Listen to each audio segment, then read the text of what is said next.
Welcome to Living 4D with Paul Chek. Today's guest is stuntman Cale Schultz. For the last decade, Cale has been the Director of Operations for 8711 Action Design, the world's premier action design and martial arts choreography team. As a stuntman, stunt rigger, martial artist, and student of all things diet, health, and fitness related, Cale has done his best to find a balance between Hollywood life and real life, not only for himself, but also for his training clients and fellow stunt performers. My stepfather was a special effects man at Universal Studios in LA when I was a child, and I got to go to the sets where they filmed the movies now and then. It was always fascinating to me, and having that exposure as a child helped me to always realize that whatever happened in the movies was make-believe. As a therapist, I can tell you that many children and adults do not realize that and are negatively impacted by a lot of movies they see because they can't differentiate illusion from reality. Sound familiar? A few years ago at Paleo FX in Austin, Penny, Angie, Mana, and I met Alex and Sarah Rybczynski for lunch, and when we showed up to meet them, they were with a very large, muscular, powerful, Viking-like man with a bald head and a long beard. That was Cale Schultz. At first, I thought he was one of the pro football players Alex coaches, but I soon found out that Cale was a stuntman in Hollywood, has been in many top action movies, and is a very cool, highly intelligent, loving man. First appearances can be deceiving. When I found out that Cale would be at Alex's and Sarah's wedding, I invited him to join me for a dialogue on my podcast. I wanted to share what it's like to be a stuntman in high-action movies and dig into life in the movies with Cale, so that's what we did, and much more. Some of the topics of discussion you'll get to enjoy between Cale and I today are: what movies has he been in that most of us would know? How did Cale's life unfold such that he became not only a stuntman but heavily involved in movie production? Why Cale feels eating and living healthy is important for him as a stuntman. How has COVID changed the way movies are being made? Is there truth to the belief that Hollywood movies are being used to brainwash people and as marketing vehicles to sell specific products? Cale was very fun to dialogue with. He's very intelligent, and trust me, if you saw him in person, you'd be more likely to think he was a professional bodyguard, strongman, or one of those guys from ZZ Top after 10 years of intense weight training. But under that very wise, intelligent, loving, fit strongman, we had a great time training together in Alex's and Sarah's lovely new gym too, and had lots of fun. And I got to meet his beautiful girlfriend, Michelle, who's also involved in many of the things he's involved in. So enjoy experiencing life as a stuntman and movie producer with Cale Schultz. All right, everybody, welcome to Living 4D with Paul Chek. Today I have a fun show for you. It's titled Stuntman, Life in the Movies. And we get to spend some time with Cale Schultz, who has spent a lot of time in a lot of movies in his life. Yeah, I'm getting there. Not as many as a lot of people, but I am building the resume. Yes. My IMDb page is looking better and better all the time. Cale, what are some of the movies that you've been in that we might remember? Probably the most recognizable one, which you probably didn't know at the time, but in the first John Wick movie, there's a guy in a large Russian man that hops out of the hot tub in a Speedo and has a fight with Keanu Reeves, and that was me. So that was probably still my favorite fight scene every day, because number one, it was the very first movie we did as 8711 production company together. My two bosses co-directed, plus a fight with Keanu Reeves. You know, when you're growing up, that's things that on the list to check off of. Yeah, that's great. Being a great action movie someday. Yes, and you've been in a number of them. What are some other ones? Well, I was in. There's another movie called Atomic Blonde, which was with Charlize Theron. I saw that one. Yeah, that was really awesome because I got to spend like 6 months in Budapest, which I love that city. Was just a great experience. It was probably my first time I was really ever out of the country for a long time, other than Canada, you know. That one, and then John Wick 3 I was in, although you don't see my face because, of course, they killed me in the first John Wick. But I played a number of roles, getting killed a lot. I was in Logan. Done a bunch of TV shows, been on NCIS, a dozen or so times. Is that right? Yeah, just a random thug that gets killed or beat up. Oh, wow. I play a lot of those bodyguard bouncer roles where they give me a line like, "Oh, sorry, party's closed," and then I get beat up and that kind of thing. So. That's cool. So, I first met you because my two of my top students and now instructors for the Chek Institute, Alex and Sarah, who work with you and do some coaching work with you. You were visiting them when I was here at Paleo FX 3 years ago. Yeah, we were trying to figure 2 or 3 years ago at least, which that's actually a much longer story. I had met Sarah online in a Facebook paleo group years and years before that. Wow. And then she ended up introducing me to Keith and Michelle Norris, who run Paleo FX. We met in LA because they had a workout machine they wanted me to try out. And then the following years when that got moved to the Palmer Convention Center, so it's a much bigger show, and they wanted someone to run the strength and conditioning portion of it. So they said, they asked Sarah, and Sarah was director of operations, I believe, at the time. Yes. She said, Cale would be great. I agreed to it, and then she said, you can stay with me. So that was my first experience at Paleo FX, came out and stayed with her, and that was right when Alex was kind of entering the picture, and their interesting story of how that all came together. Yes. But yeah, I met Sarah in an online paleo group, and we just became friends. That's great. There's a lot of people in that group at the time, and then there's a few of us that branched off that really kind of got it together and bonded over that. And Sarah was always one of the people that I felt like an instant connection with, and that led to this whole thing. And then every year for Paleo FX, I would come back and stay with them, and then they slowly became my spiritual teachers, guidance of all sorts. Yeah, that's great. I love that. It's fun for me to, because I get to see my students coming in their infancy in many ways, be it in their own maturity or in their professional development or in the beginning of a new career for a lot of them, or transitioning out of one career and into another. Yeah. And so when I get to see them grow and watch them get into all sorts of amazing things, from owning their own resorts all over the world to starting new companies and food businesses and meat distribution, and probably somewhere around 50 books have been written by my students at this point. I lost track of them. Yeah. But it's neat to be sitting here with you, and you're obviously a very successful man, and so to see them coaching people of your caliber is like an amazing thing for me, because I get to say my students are actually really successful. That's pretty awesome, and it's been super cool to see them grow too, and and then have this place that's this beautiful gym and sanctuary, from the house they were living into before, and running a practice out of their back room to this gorgeous facility. And it's been great. Yes, and Alex told me there was an angel involved. Well, I don't know. It's weird. And immediately when I met Alex, we kind of again just clicked. And he is in his own way strange, interesting dude. And and Sarah, I think Sarah had all these concerns like, nobody's gonna like Alex. He's very weird. He's kind of strange. I don't know. Is he gonna fit in? And then right away she was like, "You get Alex, don't you?" I was like, "Yeah, I love Alex. Like we get along great." And then we got closer and closer as the time went on. And the more I talked to him, the more I just fell in love with him. Yeah, and Sarah. They're both so straight up. Like, it's just totally what you see is what you get. You don't ever have to worry about any double messaging. It's like, this is how it is, man. Nope. I love it. I just wish more people in the world could be that way. It would make it a lot easier place to be. It would. When I met you, we were together and we went out to lunch together. And for those of you that can't see Cale or may not know who Cale Schultz is, he's a big guy. How tall are you, Cale? Probably like a little under 6'4". Okay, but you're pretty muscular. About 240. Probably that time I might have been. I was close to 250 for a while. Yeah, you were pretty more serious workout. You're days. Still big. You look like a professional football player that's in a lot better shape than most of the guys on the front line, but maybe a real solid linebacker that can about linebacker size now. Yeah, but. You've got the kind of energy and presence that Laird Hamilton does, and he's a long-term friend of mine. Well, yeah, I'm honored you'd even mention me in the same context. Yeah, as him. No, you guys have that sort of same.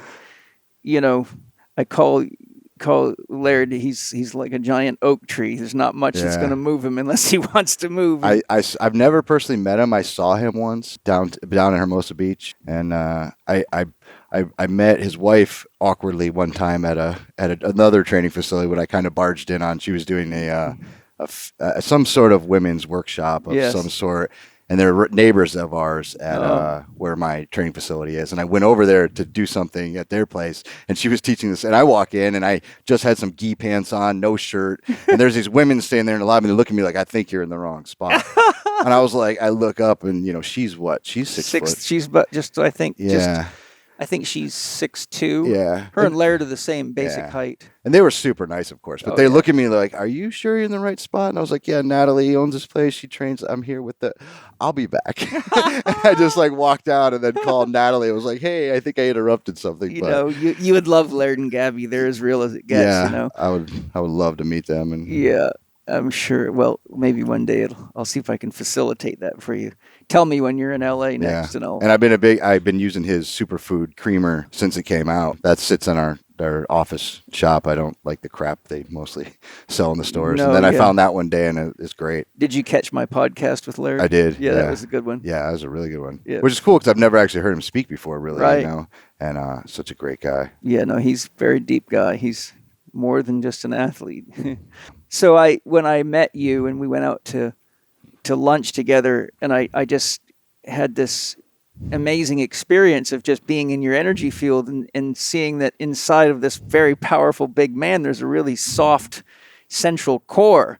Like a lot of guys that are your size and have that much muscle, they're generally powered by anger, but I didn't feel a lot of that in you. Have you come through that phase, or? Yeah, and I mean, I still do feel like I have a little bit of like a Incredible Hulk inside me sometimes, but I used to rule my life a lot more. I was a lot more charged by that energy, but I think as I'm growing and learning that that takes way more energy. It does, actually. If just being nicer and kinder to people and helping people whenever you can. Number one, it takes less energy to do, and you get so much more energy in return. That's exactly right, yeah. That it's like, being angry all the time is tough. Yeah. Like, it's a tough thing, and you don't sleep well, and you're just, I don't like it anymore. No, and I tell my students and patients and clients, love is a boomerang. So whatever you're putting out, that's what you attract back to you. Like attracts like. And so at some point, I think, as men move through this warrior phase where we have to kind of kill everything and show everybody how strong we are and make ourselves feel safe that way, you come to realize, most of the firefights are things that we predict might happen based on the pain that we've lived through. But once we heal the pain and realize, wow, the world looks a lot different without all this pain weighing me down, then it sort of softens you up. Then I find you keep yourself in great shape and do the things to really have the richness of a full life, as opposed to feeling like you have to, fit a certain image or ideal that maybe you expect of yourself or others expect of you. Well, and that's been a long journey too. I mean, when I was younger, that was definitely it. Is I just wanted to be jacked and tan and look awesome, and I think that was during the anger fueled days of I was a bouncer, and we'd drink a lot, and I had a bunch of other buddies I'd work out with, and we were all big meatheads, and just trying to get chicks and be jacked. And like, I mean, for a while, like I thought that was cool. Yeah, it is for a while. But then I kind of looked at my life and was like, this isn't getting me anywhere. No. And in fact, it's probably, if anything, making things worse. And and when you're 25 and I can still go out and get drunk and then go to the gym the next day and not have, I'm eating Little Caesars pizzas and I'm still look great, but when you start to get 30, 35, like all of a sudden everything starts to hurt. You feel like crap. And then you can't, and then that was when kind of the stunt career came, is not until my, mid to late 30s. And so then I realized, like, man, I really got to take care of myself. How old are you now? 41. So that's, a man reaches his peak at age 42. That's the average man is 42, because that's when you've lived long enough to have accumulated a significant amount of wisdom, but you're still youthful enough to actually be able to do things in the world. At about 42, we gain wisdom, but we typically stop caring for ourselves well enough, so our energy, our vitality, our flexibility, our mobility, our dynamic strength all start dropping. Yeah. And you see that in men typically all over the place. Like, I'm 59 and I see guys my age, so I'm like, oh my God, you should have really studied my book. How do you move me healthy? Yeah. Well, I mean, and I think it's getting worse. I mean, I see now 30-year-olds that I'm Yes. like, you're in a world of hurt, buddy. Like, Yeah. if this is what you're like now, and I hope that, and some people I feel, they don't ever see that as important. That's probably the hardest part, is realizing like that if you do want to live a long, healthy life, you got to take care of yourselves in all those aspects. Yes. You're like, well, I got a great job, and I got a wife and kids, and it's like, yeah, but you also need to be healthy and happy, and yes, and you don't want to spend all your money for vacations and education on doctors and surgeries and pills. And I tell people that come to me, which is a lot of them, like they think, oh well, my insurance pays for it. They think like their health challenges are not a big deal because somebody else is paying for them. And I say, well, I'm just curious. If I wanted to buy an hour of your time as a consultant, how much would it cost? Well, it could range between, $50,000 and $50,000 of the people that I work with for an hour. And I say, okay, well, how many hours have you spent in the doctor's office since this whole problem or series of problems began? And a lot of times they'll just say countless hours. Like, okay, good. How many times did you spend standing at a drugstore waiting for pain management pills or some kind of drug for your problems, your neck, your pain, your digestion, your gastrointestinal reflux? Oh my God, a lot of hours. I say, okay, good. Start adding it up. And you might find that the investment in seeing me would have been a good investment a long time ago, except here we are now. So let's get on the program before you end up spending your whole life savings. And interestingly, research shows that about 50% of people in hospitals spend their life savings in the last 5 days of their life due to all the tests and procedures doctors try to run on them in attempt to keep them alive for the family, or some would say to sell them while they're vulnerable. I think both can be true. But when you realize 50% of people in hospitals spend their life savings in the last 5 days, it really can behoove you to make sure that those last 5 days don't come out of negligence. And you're there because it's really just time to go, or you just die in your bed because you've had enough and you're done and you just don't wake up. I think that's my dream, is to die, just go to sleep and say, okay, I'm done. That'd be a pretty good way to go. Yeah, I think it's doable. And I've came to that realization too, that because I mean a lot of things are like to stay healthy and happy, like that costs money a lot of times. It does, yeah. But I stopped looking at those costs as costs. As costs. Yeah. Like I don't, when I go shopping for food a lot, if it's a really great organic whatever, so might not look at the price. And I feel very fortunate to have that luxury, that I've been successful enough, because, a lot of people they got to feed a family of 5. Like, you have to look at the prices. You have to budget. Luckily, in my life at this point, like if I think it's something that's genuinely going to improve my health or make my time here easier and better and happier, then I'm like, I don't care what the cost is. Did you know that research shows that Americans are spending $4 billion a year on cold and flu medicine? That's 4,000 times $1 million. That's a lot of money every day on cold and flu medicines, when really there's a better way. Organifi Gold is an all-natural organic superfood tea with superfoods known to boost immunity through better rest and sleeping. Relax easier and increase immunity with all-natural superfoods. Deeper sleep and a more relaxed state of mind are vital ingredients to optimizing one's immunity. My kids don't like to fall asleep because they don't want to miss out on anything, and that can make for some grumpy kids, but they both love Organifi Gold, so we all get excited when they request it at night, and it works. If you'd like a great-tasting, naturally sweet drink that can really relax and nourish you, then you will love Organifi Gold. I sure do. Organifi Gold contains the following organic products: turmeric, ginger, reishi mushroom, lemon balm, turkey tail mushroom, magnesium, black pepper piperine, coconut milk, and Ceylon cinnamon. I love Organifi Gold. My family and friends and clients love it too.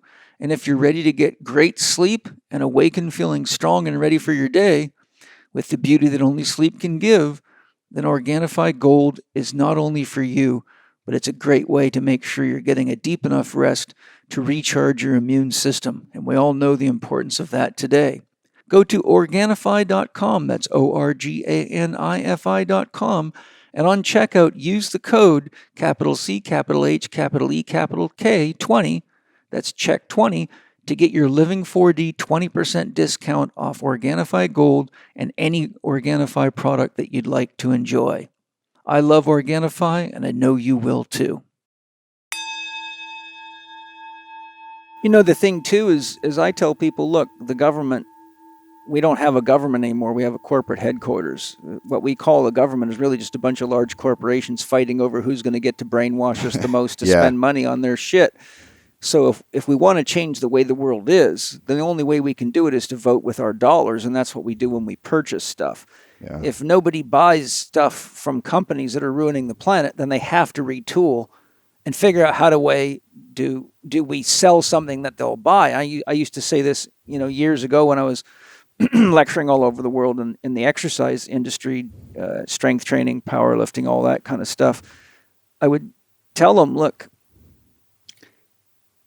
nobody's going to make functional exercise equipment until you stop buying the junk and asking them to make something that's functional, right? Yeah. So you'll just be doing leg presses and knee extensions and hamstring curls, and you'll keep coming back to me with all your injuries, and I'll tell you it's because the brain does not fire that way, the nervous system doesn't fire that way. You're actually training the body to do something that's far too simple for even walking and getting on and off a toilet. So, the same point is true. If we stop buying chemicals from corporations that are poisoning the environment, like instead of getting Raid, we get something that's made from organic substances and is earth-friendly and child-friendly, and we stop buying commercially raised food, which then means there's less money going into the hands of the people that are poisoning the planet with agrochemicals and all that kind of stuff. The point is we actually vote with our dollars. So when I'm buying things that are an aid to a healthy life, I love putting them in the hands of companies that are actually spending their money to make things that not only enhance our life, but they're earth-friendly practices. So our money really becomes an investment in the healing of the whole planet instead of some kind of instant gratification. Yeah, absolutely. And I try to do my best, or, there are things I could do better at for sure, like we all could, but... Yeah, well, there's always that tightrope. Yeah. And if you're not careful, you can fall into this constant battle with the superego, the constant judging of, I shouldn't have used that piece of paper, or I should have used a rag, or, you can get to the point where it actually becomes stressful to be holistic. And so I always tell people, look, just do what love would do. And if it's too stressful for you to be more loving than you can be, then you're adding stress to the environment, not love. And, the analogy I tell my students is, look, if I'm standing on top of a bridge with you that goes over a river, and you see a bunch of McDonald's bags and Coke cans float by, do you freak out, jump in and rescue them and put them in a garbage can? Or do you feel sad that some idiot is throwing garbage in the river and polluting the environment? Well, most of us wouldn't jump off the bridge. Yeah. Now, a lot of us would pick up a can or a plastic bag if we knew there was a garbage can within 400 meters or a half a mile, but most people will just ignore it. So the point being is we each get to decide what our level of contribution is before we actually start creating more stress than it's worth to contribute. And that's kind of the dance of the mind right there. Yeah, definitely. I'm curious...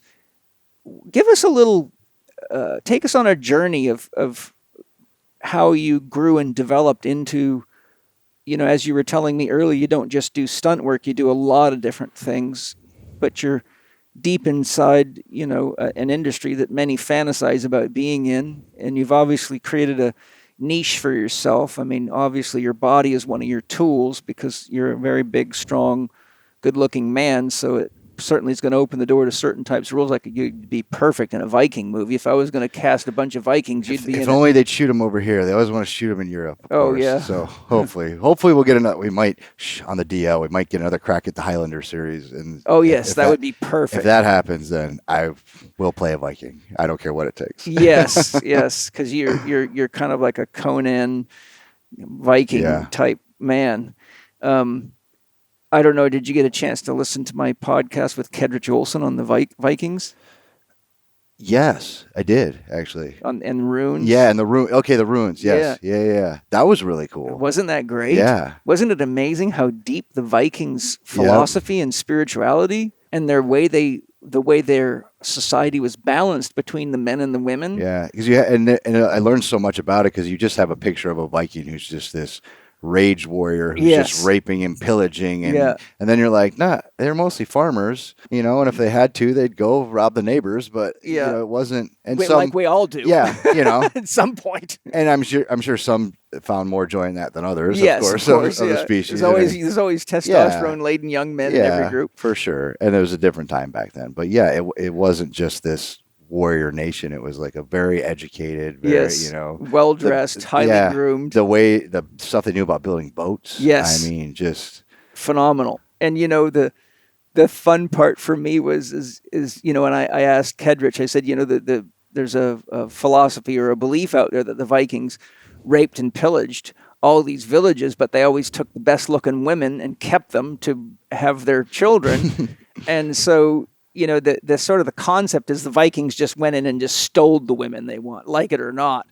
But he said, oh no, that wasn't true. He said what these guys were bathing sometimes 3 or 4 times a day, combing their hair, wearing silk clothing, wearing, nice smelly essences. And he said the women just flocked to them. And I said, well, I'm sure if you guys could see Cale right now, if you saw like 6 of these guys taking a bath at the silk lake, robe, it wouldn't take but 10 seconds, and there'd be every guy's wife would be over there ready to jump ship. It would cause a war. Oh my God, so funny. Humans are funny, aren't they? They're awesome. Like, that's like, honestly, like, people watching is one of my favorite hobbies. Like, I'll go down to Hermosa Beach and just sit on the pier and, I make up little stories of people walking by and just try not to judge too much. No. But I just, like, I could sit here all day and just look at the different people that are coming through there, and I love it, I look at all aspects of human beings and what they do and how they act, for better or worse. And the only thought that repeatedly echoes in my mind is, God has one hell of a good sense of humor. God's willing to try anything. Yep. You want to be obese and sick?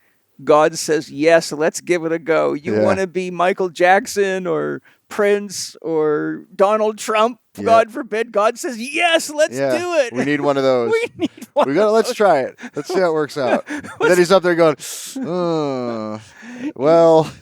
One time I was in a deep meditation, and I get these questions for God a lot. And so I sit and meditate and go into converse. My soul, soul is God within. So I just asked my soul, connect me to the wholeness of all that is, so I can ask a few questions and please mediate. So when I said, I was thinking about, all the unhealthy people in the world and all the ways people get addicted and just, really make their lives very challenging, for better or worse. And, you hear so many stories like Tina Turner, Michael Jackson, and I've studied the biographies of just over 150 of the greatest thinkers in the world. And almost all of them had these really tough lives, and Picasso and Einstein and all these people. And so I said to God, in the stillness of my inner self, I said, God, why do you keep trying to destroy yourself? And a moment went by and the answer came back, I can't. And it really hit me. That's why, what God was saying is, it's impossible. I can't die. What you think of as death is your own illusion, but it just makes the show more interesting. But the reality of it is, I'm willing to try anything because, quite frankly, I cannot die. So that's why I have all this fun. It makes sense. It does. I'm like, that was not the answer I expected, but it sure is a good one. Take us on the journey, though. How does I'd love to hear the hero's journey. What are the formative forces? What were the influences that led you to being a stuntman, being in the movie industry, and what were the sort of the hero's journey? The hero's journey. Are you familiar with the hero's journey archetype model? Yeah. So there's three. I mean, it's present in a lot of movies. Of course it is. That's basically what every movie's about. If it's not, then the movie won't make any money. I've studied it. So the 3 key phases are the ordeal. something happens that says, okay, that's enough. I've got to go do something or be somebody different or get the hell out of here. I can't take this anymore. No, the departure, that's the departure. Then there's the ordeal, which usually comes with meeting a master, some kind of challenge that you have to overcome in order to become the person that you're here to be.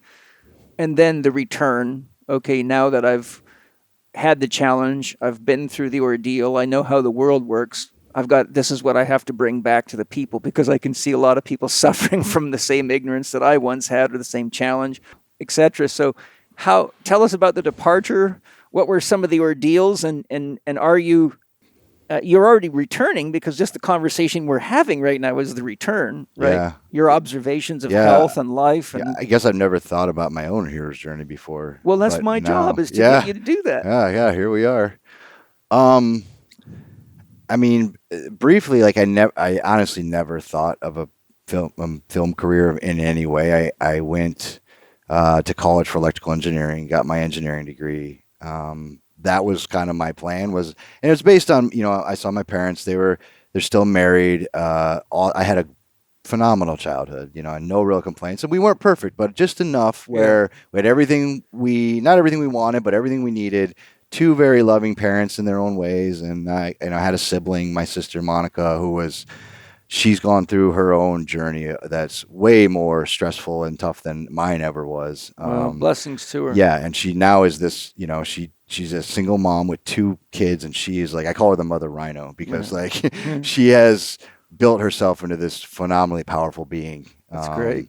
But still has an amazingly soft side, which, and me being her brother, I feel bad sometimes. I know how to get under her skin, and I do it, and I say to myself, that was not a nice thing to do, and I apologize to her, and we have a great relationship now, which is awesome. But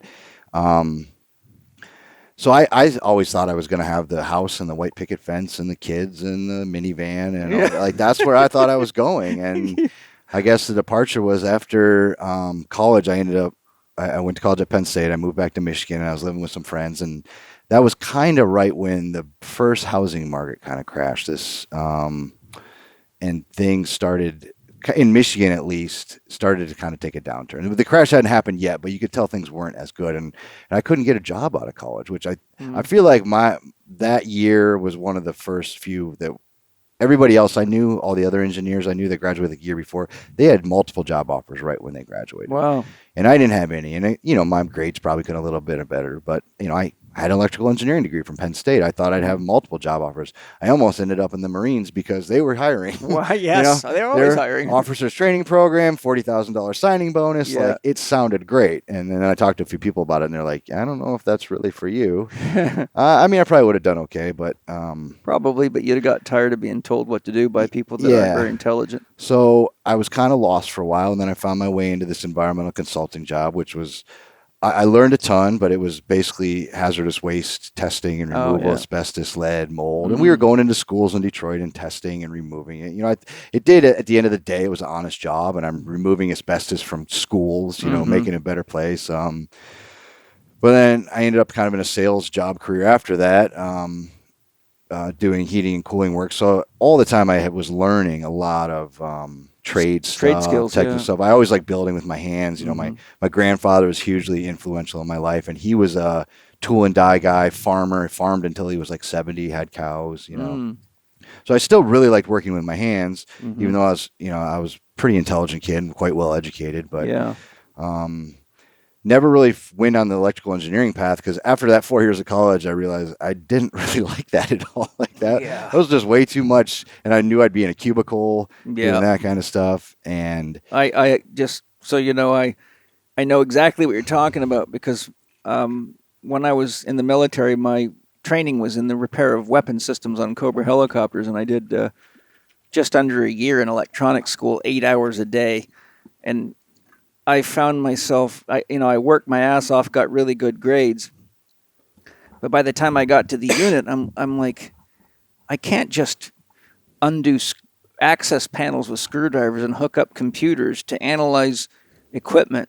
It's kind of like being a bench technician or something, and I just, the spirit in me was dying. I was gaining weight, and I just felt lousy, and I'm like, and in the military, everything's done by rank. So I came into the military as a guy that built his own race cars and roll cages and engines and had a deep knowledge of, mechanics and all the kind of basic sciences, but found myself doing this very mundane stuff where it wasn't really stimulating to me and challenging me to grow.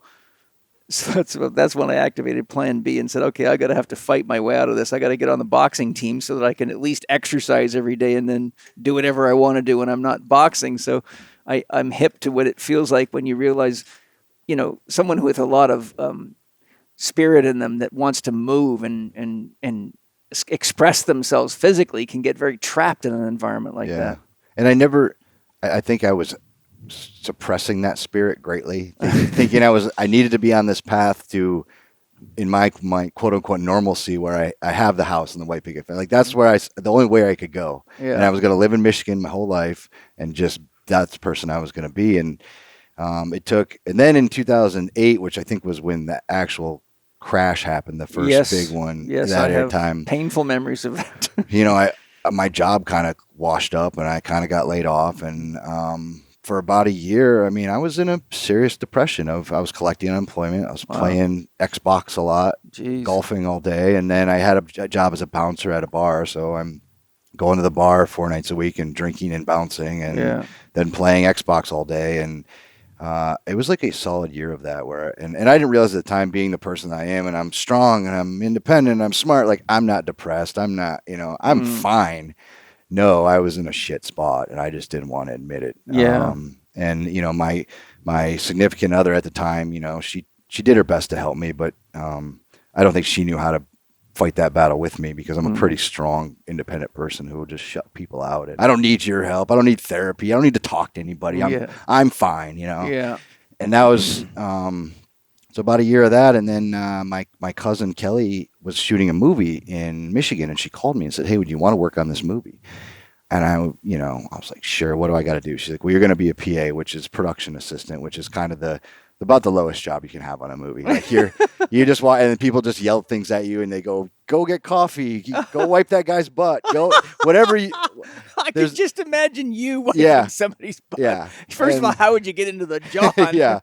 And look, I was there with Kelly, who's my cousin. She was a producer, so I got a little better treatment than most of the PAs, I think, knowing that she's my cousin. But I kind of got on a movie set and in downtown Detroit, and it was like kind of eye-opening and like, wow, there's a whole other world here. And I don't know if you've ever been on sets before, like big productions. Only a couple. My stepfather was a special effects man for Universal Studios. Yeah, I remember you saying that. And so I've been to Hollywood when I was a kid and been at sets, but I was probably only 7 years old. Yeah. So I don't really have a real vivid memory of it. And I have been around a couple of shoots, but not like you would have been around, just passing by. Yeah. Hi, everybody. I know that you're all aware of the importance of vitamin C. There is a mountain of research on it, but not all C is created equally. I love Paleo Valley's Essential C Complex because it is the real deal, bioavailable, and I wanted you to hear right from Autumn Smith, founder of Paleo Valley, why their Essential C Complex is so unique and something you definitely want for your family and your children. Autumn, tell us about your Essential C Complex. Well, I was shocked to learn as a holistic nutritionist that over 90% of the vitamin C on the market is derived from genetically modified corn, and then it's processed with highly volatile acids. And so I knew I had to find a better way to get all of the powerful benefits of vitamin C. So what I did was I dove into the research and I found the 3 most vitamin C rich superfoods on the planet. That's unripe acerola cherry and camu and amla berry. And then I just packed them into capsules. And the benefits are amazing because you're not only getting vitamin C, but all of the other wonderful benefits that come from these amazing superfoods. So to get access to this complex, all you have to do is go to paleovalley.com and you can use the code CHEK15 at checkout. That's lowercase CHEK 15, and you can save 15% off. For me, it was very, inspiring to see, there's maybe 100 people there and they've all got their own jobs and they're all moving in this rhythmic intertwining motion. Yes. And somehow, you spend 3+ months, 12 hours a day, and you end up with what, 2 hours of footage? You Yes. know, you're literally shooting like minutes of footage per day. Yeah. And you're kind of wondering, like, is this all worth it? Hundreds of millions of dollars, like Yeah. these people, and then all this for a movie. But then you see that movie, and it can truly be inspiring, because there's a lot of terrible movies too. But Yeah. and you go, and for me, I saw it as a very high level of art. It is a And- high level of art. Yeah, you know, Very high level. And I was kind of like, I don't know what my role is in this big picture, but I like this. Yeah. I would like to figure out how to be a part of this. But I worked on that. I was only supposed to work on it for a week. She was just like, let's just come out for a week. I'll hire you, whatever. Well, then they ended up keeping me for 6 weeks. Oh, great. They're like, Kale's awesome. Keep him around. And of course, we're shooting night shoots in Michigan in the wintertime. It was not exactly what I would call a fun job. And Yeah. being a PA where, you know, you literally just do whatever people tell you. And I was working, at least 12 hours a day, sometimes 7 days a week. But I was like, I still really like this. And then about a year later, I still hadn't found real steady work, and I was going to move to Arizona and help my buddy who managed a gym there, you know, like whatever. My old friend from high school, another meathead, great friend of mine though. And I was like, fine, I got to make a change. I knew I had to make a change. Well, then I spent a summer with a friend of mine, Rita. It lived in New Orleans. And I'd helped her move down there, and then she hired me to do a bunch of odd jobs. And she's Catholic, but like Southern New Orleans Catholic, but also I'm very spiritually inclined. And she started, you know, kind of just poking at me a little bit, like, maybe you should listen to the universe type of thing. Yes. And, you know, she told me that story. I'm like, well, I don't think the universe is talking to me, you know? And then she told me this story about, it's probably an old fable about, there's a flood, and so the guy goes up on his roof. Yes. And Christian guy. Yeah, and then a guy in a canoe comes by, and he goes, no, don't worry, God's going to save me. And then he prays to God, please save me. And then a guy in a motorboat comes by, and he goes, no, I don't need your help, God's going to save me. And then the helicopter comes by, and he's still praying the whole time, please, God, save me, save me. Well, finally he dies, he goes, meets God, and he goes, God, why didn't you save me? He's like, you dumbass, I sent you a canoe, I sent you a boat, I sent you a helicopter. Yeah. So that was one of the first things that clicked in my head, was like, all right, maybe I need to start listening and looking at signs and things that are pointing me in the directions I really need to go. And it wasn't, you know, maybe a week after that, my cousin Kelly had called me back, and she goes, hey, these two guys that I manage live in California. They run a training facility. They're stuntmen, stunt coordinators, but they're going to blow up. They're going to be huge directors. Trust me. And I was like, you're crazy. I'm not going to move to California. Like, that's ridiculous. Start a movie career. Like, no. And she's like, no, you need to listen to me. This is an opportunity that you should not pass up. And I kind of thought about it for quite a while. And then I said, screw it. I'm going to California. Sold all my shit that couldn't fit in my car, drove to helped a buddy move to Florida, then drove to California, which is the worst drive, by the way. If you drive from Gainesville, Florida to Los Angeles, it's one road. You get on the 10 and you never leave it. It's a long drive. For like 32 hours, you're on the same road. I wouldn't recommend that drive. And then I got there, and so I guess that was a departure. It is. There I am, get there. And then I get there, and I was just overwhelmed of like, I have no idea what I'm doing here. But luckily I had family now and my cousin that I was telling you about that now lives here in Austin. She took me in. She lived there and said, you can live with us as long as you need to. And I just started working for, my boss, David Leach, and his business partner, Chad Stahelski. We're both pretty big action directors now, just doing whatever. They had a training facility. They kind of both needed personal assistants to manage their stuff. So I just started doing whatever I can, learning whatever I can just to help them out. And then just as it progressed, the business grew. You know, now I'm running this training facility full time for stuntmen, actors. We do some rigging in there, which is like the wire work and stuff. And so they're like, Kale, you need to figure this out. We need to get some rigging. We need to do this. And so kind of had to learn that. And then, then they're shooting choreography bits. And so they tell me, okay, we need a big guy. Get out here. And I come out of my office, I close my email, and I come out there, and I can't even throw a punch. And they're like, okay, Kale, get the fuck out of here and go learn some martial arts of some sort and come back to us because you're useless. So I took about 6 months of kickboxing from a pretty awesome guy, Tony Messenger. Got me just good enough to kick and punch, and then started learning how to fall. Falling's a big part of it. So started learning a little judo. And then I just started wherever I could make myself useful. That's really what my whole career revolved around, was just being useful to anybody and everybody that I could find. And then just became this thing where it'd be like, I need this. And they'd be like, just call Kale. Kale will help you out. He'll figure it out. He'll figure it out. So I'd be getting calls from all kinds of different coordinators. I need help with this. Do you know a guy that does this? You know this? And then David and Chad, wherever they needed help, I just put myself there and just started learning the business, started learning the stunt career. And then they started finally, once I got good enough, hiring me on jobs to play, the bouncer, the bad guy, whatever, right?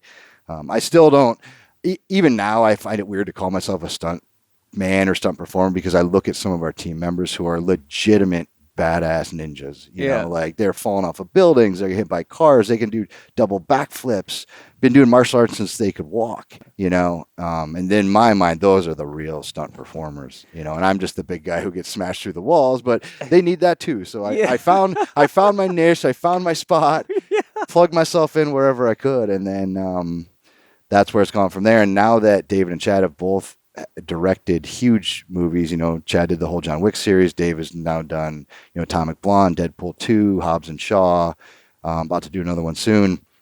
They have their own production companies now. So now I'm kind of learning the production company side of things. Yeah. And now is where I can I think the return is start to give back and plug myself back into the higher end of movie making and hopefully build more on that.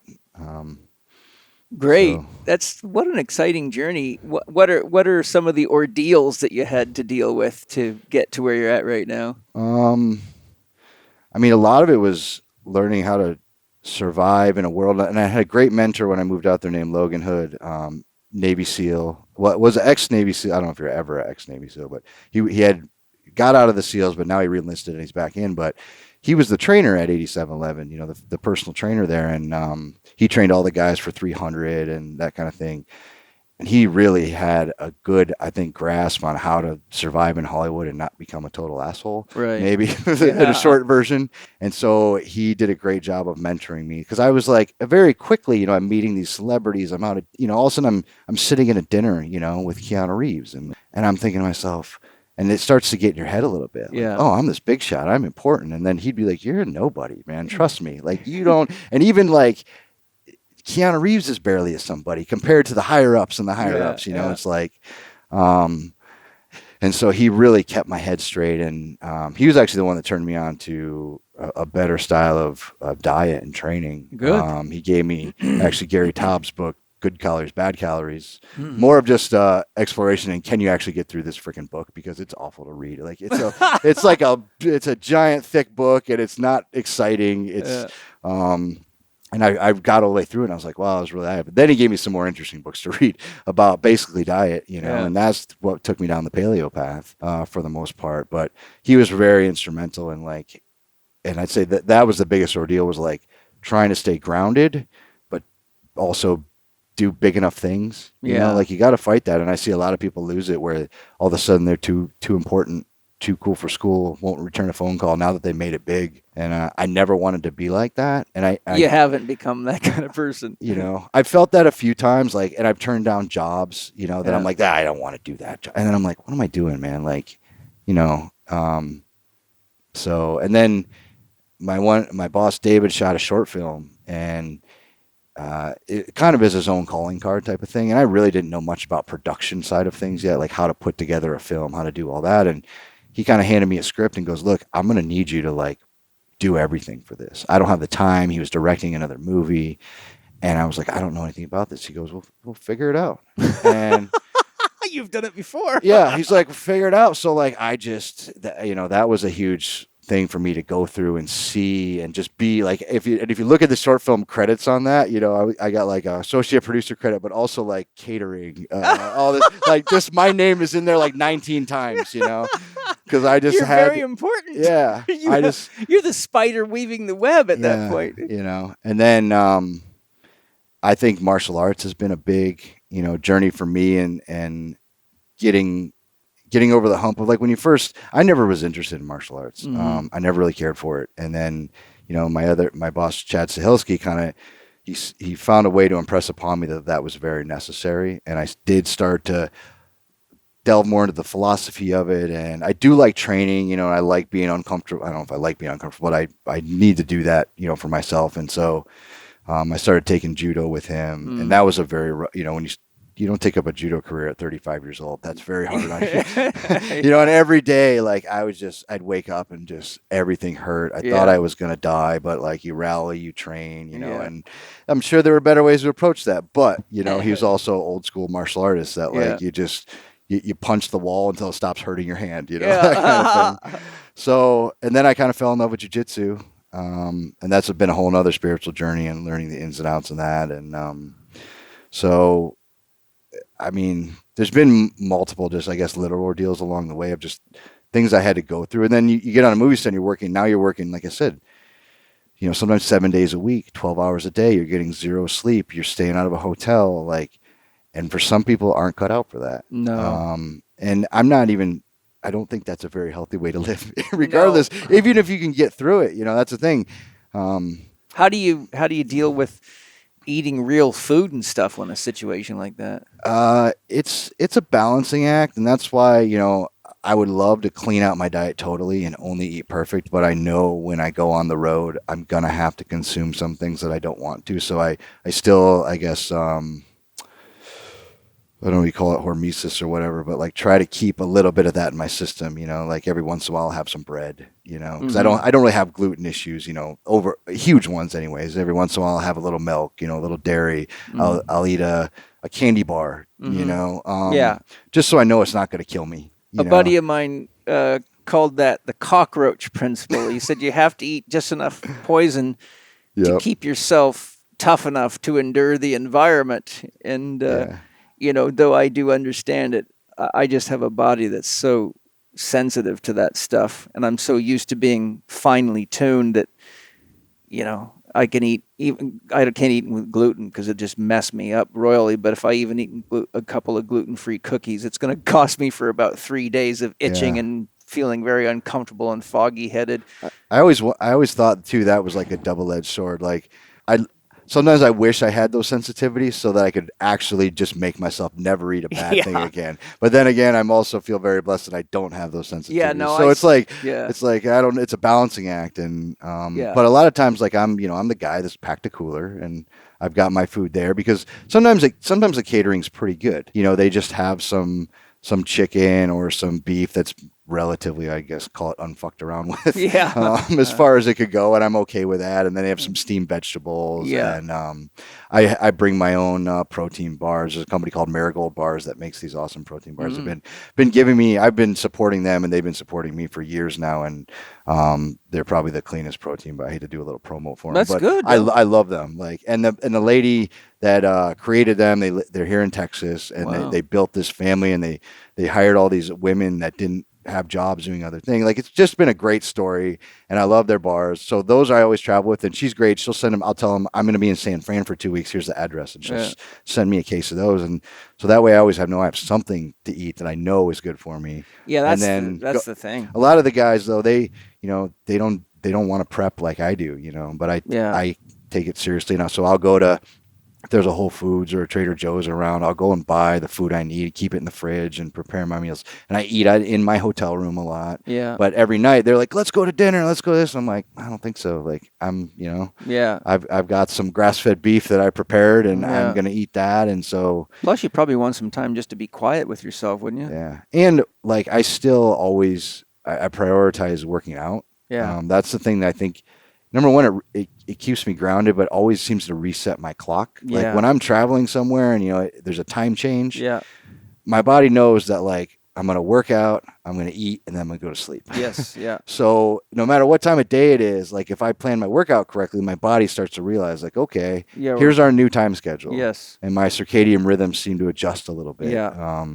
But, you know, those guys, as soon as they wrap, they want, okay, let's go out to this dinner and have some drinks. And I'm like, no, I'm going to go back to the hotel. I'm going to work out. I'm going to make my dinner, and I'm going to go to bed. And that's probably, you know, 28 out of the 30 days of a month I do that. And then, you know, I still like to go out and have some fun every once in a while, especially if you're in a cool new city. But everything in moderation, and, you know, I'll probably pay for that for a day. You know, the thing, too, is if you do it what you're doing, then the 12 hours isn't nearly as long as the 12 hours.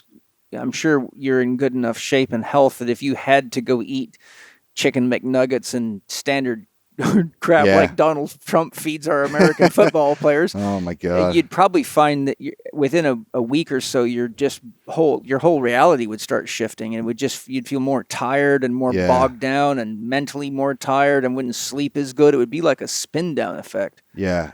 I noticed that pretty quickly. Like I can go I got about 3 days Yeah. of not paying attention to myself, and then I'll really start to feel it. And then I go, okay, it's time to get my shit straight. Yeah. And it's that 3 days used to be maybe a week when I was 10 years ago. Yeah. And as I get older now, like, if I don't get at least, I'm pretty good about 7 hours of sleep a night, but you get less than that. And I start to a couple days of that in a row. And, we've worked some 24-hour shifts before, and, that just messes you up for days. Bad, yeah. And I'm sure from your military experience, like yes. you don't know what day it is, up from down, and you're a mess. And a lot of guys I know they're working 24 hours, but 12 work and 12 play, Oh yeah. and then they're a mess. And I go, you guys, man, you got to, and then you get an injury, then you fall down the next day and your knee hurts. And I'm like, you guys got to take care of yourself. So I try my best to kind of push that on the guys. And there's another guy named Son who has kind of become I call him our fixer, but he's a physical therapist, bodywork guy who I've now started to kind of insist that he comes on the movie with us. And mostly it takes, what I got to get is one of the main actors to go, I like this guy. He's helped my knee. And then he gets to come with us. Then he gets to work on me for free. He ever charges me because I get him all these jobs. And then he'll, charge the stunt guys a lower rate. But I mean, I've found a huge benefit in that of that kind of physical therapy. Yeah. And when something's wrong, instead of just going, rub some dirt on it, take some ibuprofen, let's figure out what's wrong. Absolutely. And I'll let him poke around or do his thing. And he may have taken Chek level 1 at some point a long time ago. He's a genius. Yeah. And he's kind of I wouldn't call it self-taught, but just mentored on other people. Like he does the cupping now and acupuncture and body work.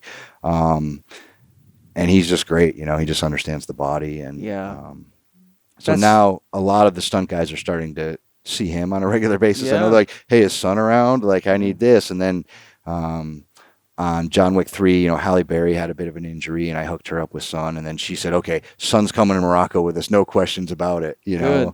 And he helped on Birds of Prey. Margot Robbie had a couple health issues physically, and she really latched onto him. And so he was on set all the time. But it's great because he'll be there, out with the main actress, and I'll be like, hey, Son, come over. My neck is killing me. Yeah. And he walks over to the side, and he real quick, stretches me out and gets me back in the game. And that's pretty cool too. It's the pit crew. Yeah. Because stunt guys, they don't take care of themselves. Like pro athletes, you look at and Son used to work for the LA Clippers, so he's telling me, after every game, they've got people working on them. They've got their diets planned. They've taken them back to the hotel, and they're making sure they do this and that, and they get to fly first class, and they got these electrolyte drinks and all this stuff. Stunt guys, we're just on our own. It's up to you to do whatever you want. So if you get hit by a car that day and you're all scraped up and your shoulder hurts, like there's no therapy guy for you. There's no it's tough road, because those injuries, if they're not rehabilitated properly, start causing complex issues, compensation patterns throughout the body, and you can get to the point where you're hurting from head to toe, and there is no longer a single place to address the issue, because when you know what a trigger point is, right? A point in the muscle that sends pain somewhere else. So the body talks to the rest of the body. So if you have pain in any one area, say you stretch the ligaments of your shoulder joint during a stunt or weightlifting or whatever, those areas connect to all other parts of the body. And so if that area is in a lot of pain, to protect the tissues and the glands and the organs that it's connected to, so the right shoulder is connected to the liver and the right lung, it starts dumping energy there. But then if those circuits get overloaded, it says, okay, now we got to find somewhere else. So what it does is it actually follows the path of least resistance, which turns out to be any place you've had pain in the past is where it dumps pain, because the nervous system's learned how to be in pain. There's actually a law called the Law of Facilitation, which basically shows that the more you have any pain in any circuit, or the more you use any particular movement pattern, such as any given exercise, the easier it is for your nervous system to produce the pattern and the less energy it takes. So as we have more and more of a mounting of chronic injuries and niggles and just soreness, it actually starts causing bombardment of the spinal cord, and it just, imagine a waterfall that starts overflowing and cascading, looking for the path of least resistance, which is where all our old injuries are. So the next thing you know, you wake up and it feels like, oh my God, that's the injury I had playing high school football. Oh, that's the knee from when I fell off the ladder. Oh my God, everything's breaking down. But it could be just one real injury that started that, and then a lack of maintenance along the way. And the next thing you know, you can actually end your career that way. A lot of professional athletes came to me in exactly that state, and I had to unwind the whole mess for them.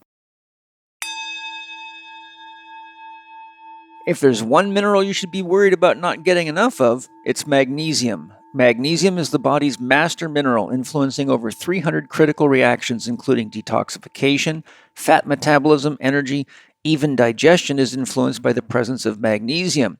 But there are two big problems here. One, magnesium has been largely missing from U.S. soil since the 1950s, which explains why it's estimated that up to 80% of the population may be deficient in magnesium. And two, most supplements contain only 1 or 2 forms of magnesium, when really there are at least 7 that your body needs and benefits from.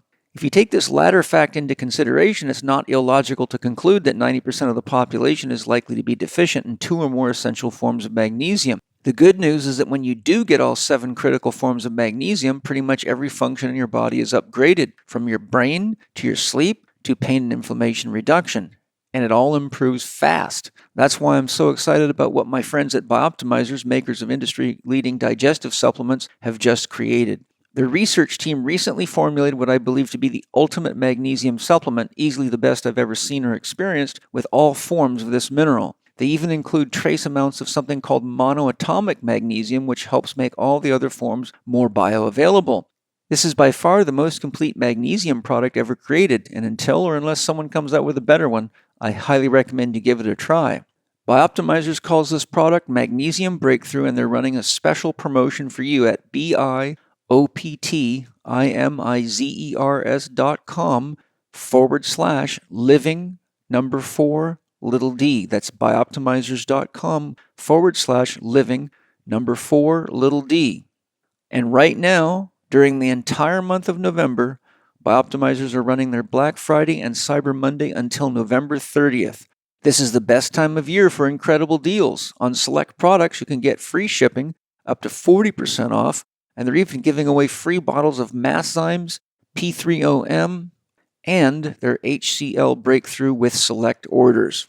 And here's the deal. The guys who make it are so confident that you're going to like it that they're going to give you all your money back if you don't. With this one simple action, you can reverse magnesium deficiency in all its forms and upgrade the performance of your body, including how you look and feel in every possible way. Make sure to go to this special website because it's the only place where you get access to this amazing discount. This Magnesium Breakthrough promotion is only available while quantities last.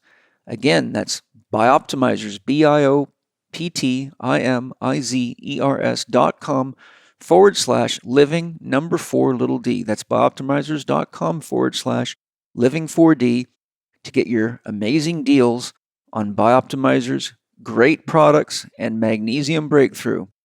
I love Bioptimizers. I actually do use them every day. Their products are excellent, and that's why I'm super excited to share them with you here. Enjoy.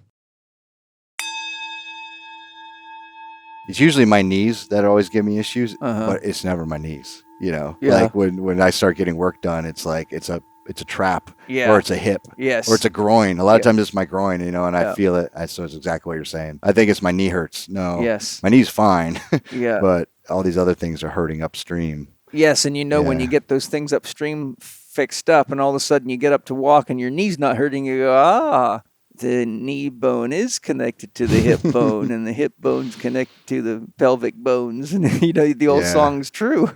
Yeah, and of course, for a lot of stunt guys, it's almost like a rite of passage, or it's a thing. You're like, I had this collarbone pop through my skin, and they love to tell that story, and you're like, that just means you kind of probably had a bad stunt coordinator who set up that design poorly. And, it's like, I remember there's an interview that Chad did, and they asked him, and they were like, these stunt guys, they must be like adrenaline junkies. They must just love to go crazy and jump off of buildings. And he was just like, no, he's like, these are like, the things we do are highly trained, highly rehearsed to the point of ad nauseum where you can't screw it up. And we design the stunts so that they're the safest possible thing they could ever be.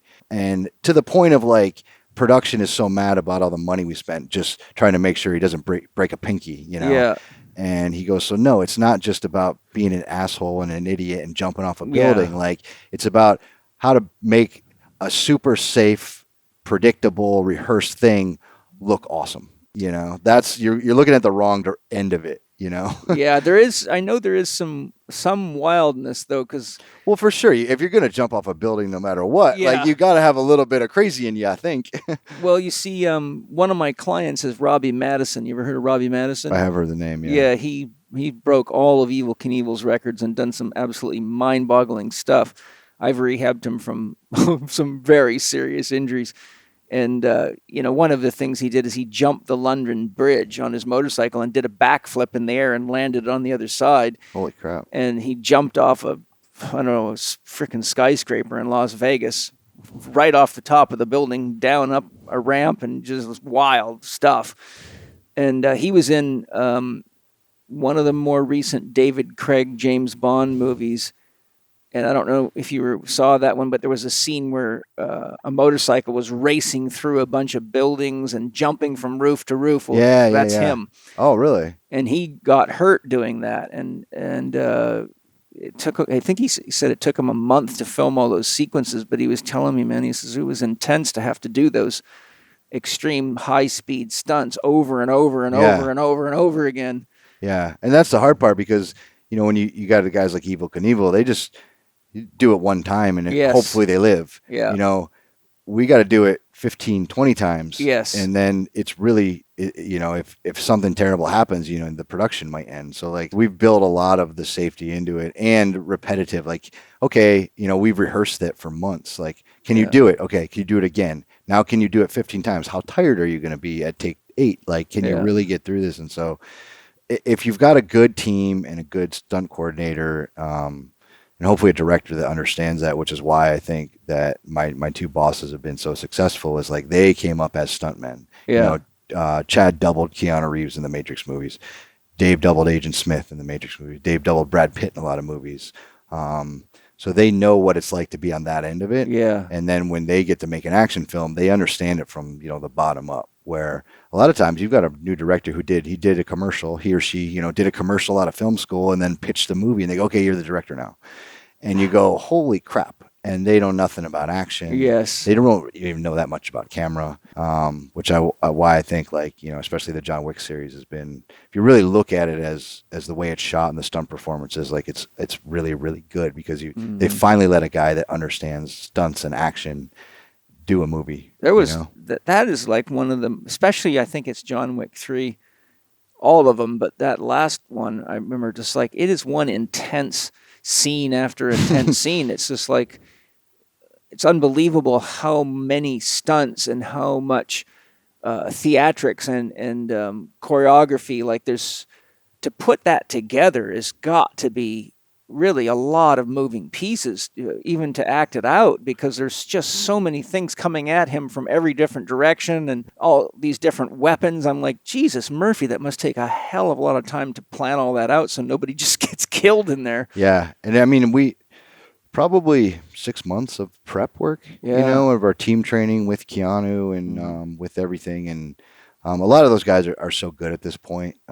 They can do a lot on the fly. But like I said, all those scenes were ridiculously rehearsed. And as much as we can with an actor like Keanu, who's willing to put in the time to do all that stuff. That's why you get to see his face in all the shots. A lot of times they do that over the shoulder thing, and that's how you know there's a double in there, because that actor didn't want to put in the effort to get good enough to do their own fights or do their own stunts. I was going to ask you that, because a lot of the stunt doubles certainly don't look like the people they're replacing. So is this all camera tricks that they're able to do? Yeah, as long as they kind of look good from like a back 45-degree angle, they can get away with it, and they put a wig on them and match the hair and the same suit, and they just kind of have to be roughly the same size, and you're never going to see their face. And that's another thing we have to build into the choreography is where is the point where we can switch out the main actor, Right. and can you do this move without showing your face right to the camera? Like if you're going to throw a guy through the air and on the way over he looks directly into camera, Right. well, that's not going to work if it's the double. So now we got to do that with the actor. Okay, now we got to train the actor to do that. Yes. So it's and I would describe it more like a dance. It's it looks like I've seen some documentaries showing how they do it, and we found that dancers make much better stunt people than fighters do. That's interesting. Yeah, we've had a lot of they choreography. Yeah, they're skilled in choreography. They understand how to work. When you're fighting, obviously you understand from boxing. You're almost working to outtime your opponent to be off of their center. Yes. You're angling. Yeah. You're counter punching. Yeah. Whereas with a dance, you're working with your partner. Yes. You're stepping forward as it's like in unison, and that's more what the stunt work has to be. Maybe that's why Patrick Swayze was so good at this stuff, because he was a really skilled ballet dancer. Yeah.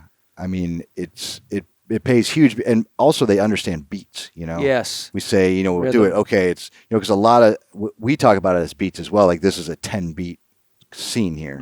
That means there's going to be 10 action beats before we cut. That's a lot to remember. 1, 2, 3, 4, 5, 6, 7, 8, 9, 10 in different areas, different punches, different kicks. Right. And then we'll cut. So you got to be able to get through that, and your partner has to go through it with you. There's a lot of eye contact. There's a lot of visual feel. There's a lot of trusting your partner. They're gonna swing at your face, and you got to sell that punch so it looks amazing. And you got to hopefully know that your partner's going to move their face out of the way. Yeah. Dude, how many people actually get smacked? It happens a lot. You know, I mean, usually it's enough where, and you're still pulling punches a little bit here and there and whatever. And there's a little tricks of the trade. Like when we throw a big hook, you kind of turn your hand. I don't know if the audience is listening, they won't know what I'm saying, but instead of turning your hand this way, because this bone's hard, if you hit him in the side of the head like this, you're in trouble. Hurt. You hit him with the palm inside here. Yeah, your forearm. It's a little softer. So we make sure when we throw a hook, our arm comes around this way and doesn't come this way. And little tricks of the trade like that. And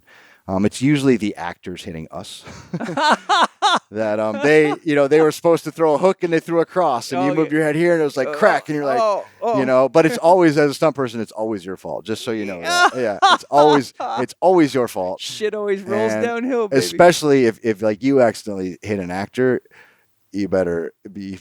You might get fired. Might be looking for a new job soon, depending on the circumstances. But that's like the big no-no, and so you have to be very aware of what they're doing, so you can pull that punch to the last second if you have to. So like I said, it's much more like a dance than it is like a fight.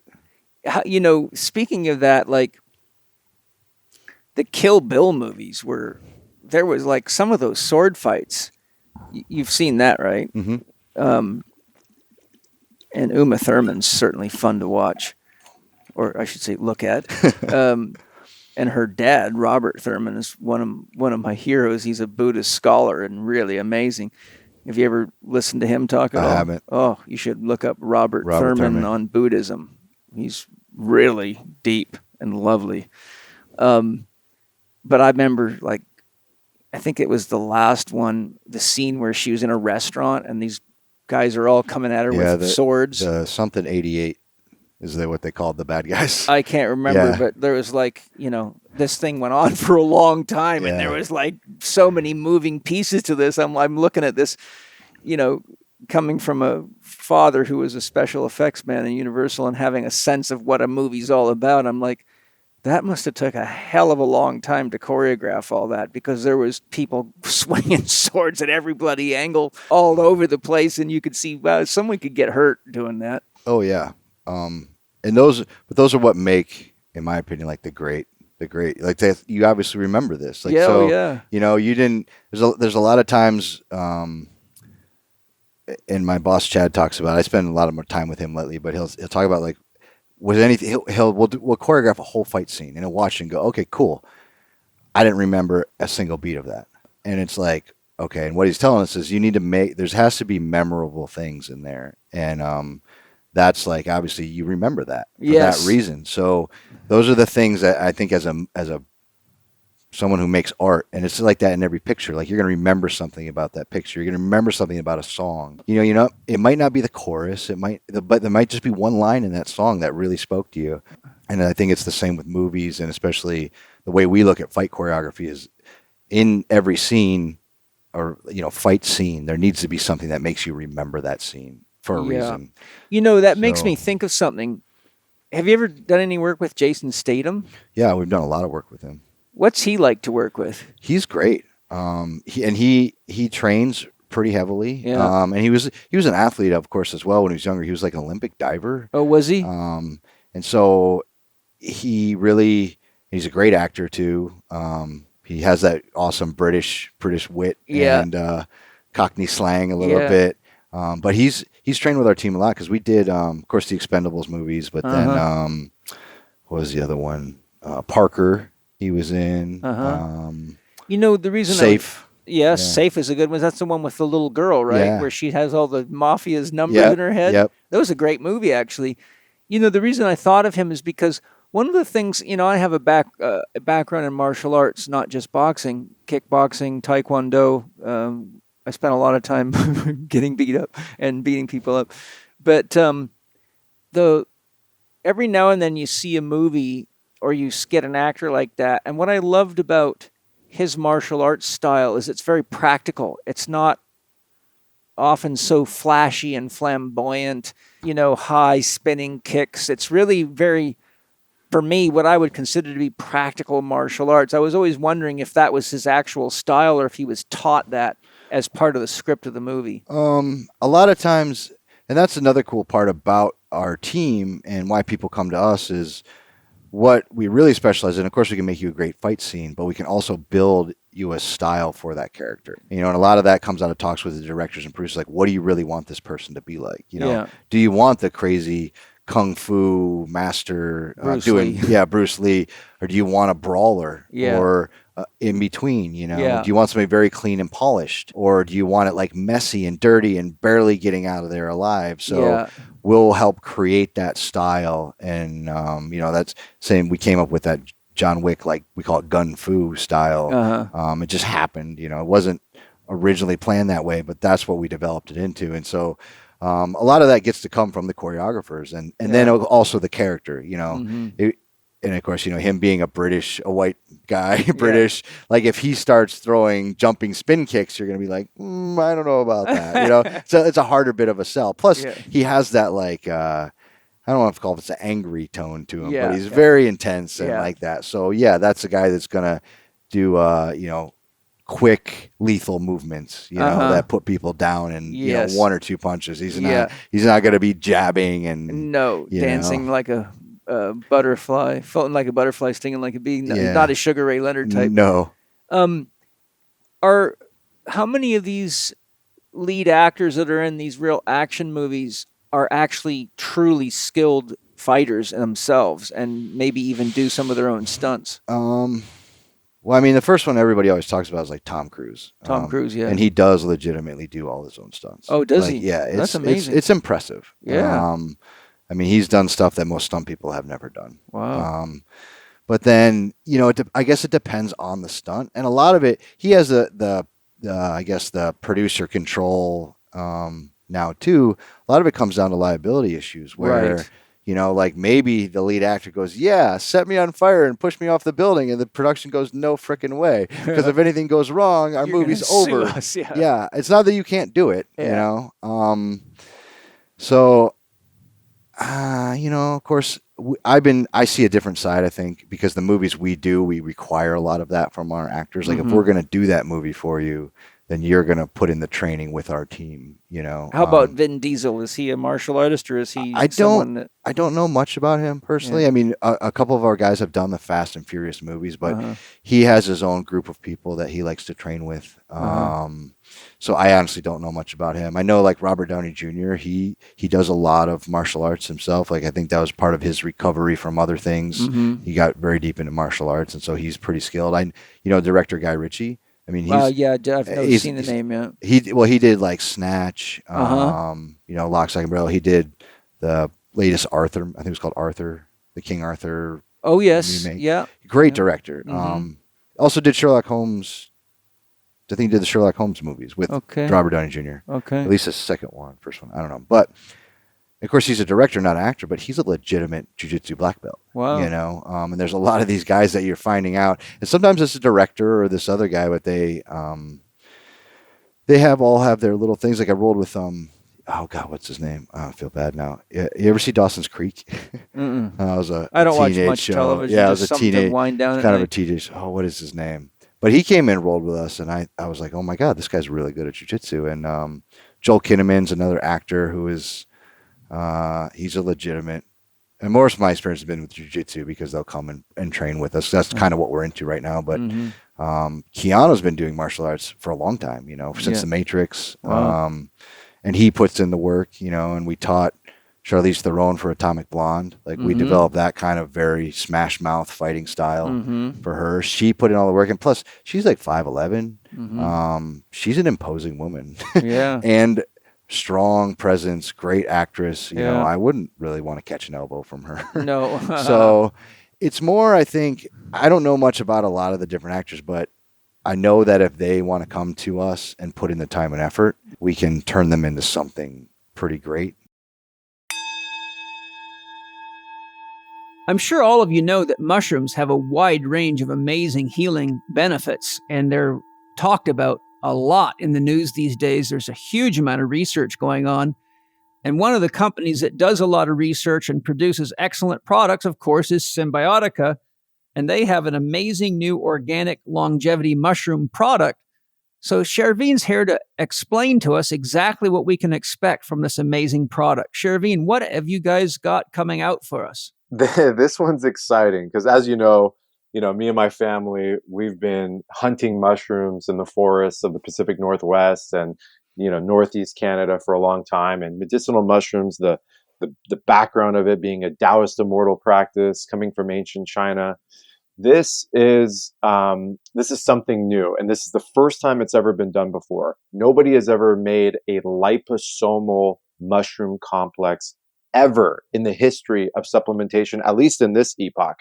And what we got in this one is we got king trumpet, turkey tail, Antrodia, maitake, and the queen reishi mushrooms all blended together, all grown here in San Diego in an organic grow farm, certified organic. So nothing's coming from China. And it's no offense to China, but there's a massive amounts of industrial pollution there, and regulations there are really, really low. So this is safe for everyone, all ages.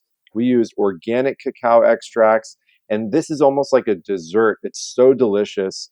The benefits, we all kind of know mushrooms. It's an adaptogenic herb. It helps your body adapt to the environments. They contain B vitamins, triterpenes, metabolites, vitamin D, prebiotics. They all support a healthy immune system, nervous system. They lower systemic inflammation, and it's delicious. It's like a chocolate fudge dessert, and you can use it in any way you want, any application, straight from the bottle. You can put it on top of foods. You can put it on top of fruits.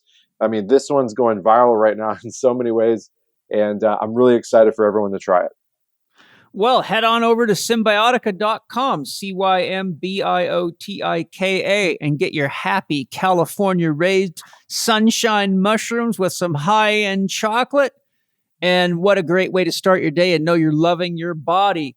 On checkout, use your code, capital C, capital H, capital E, capital K, 15. That's Chek 15 for your 15% discount.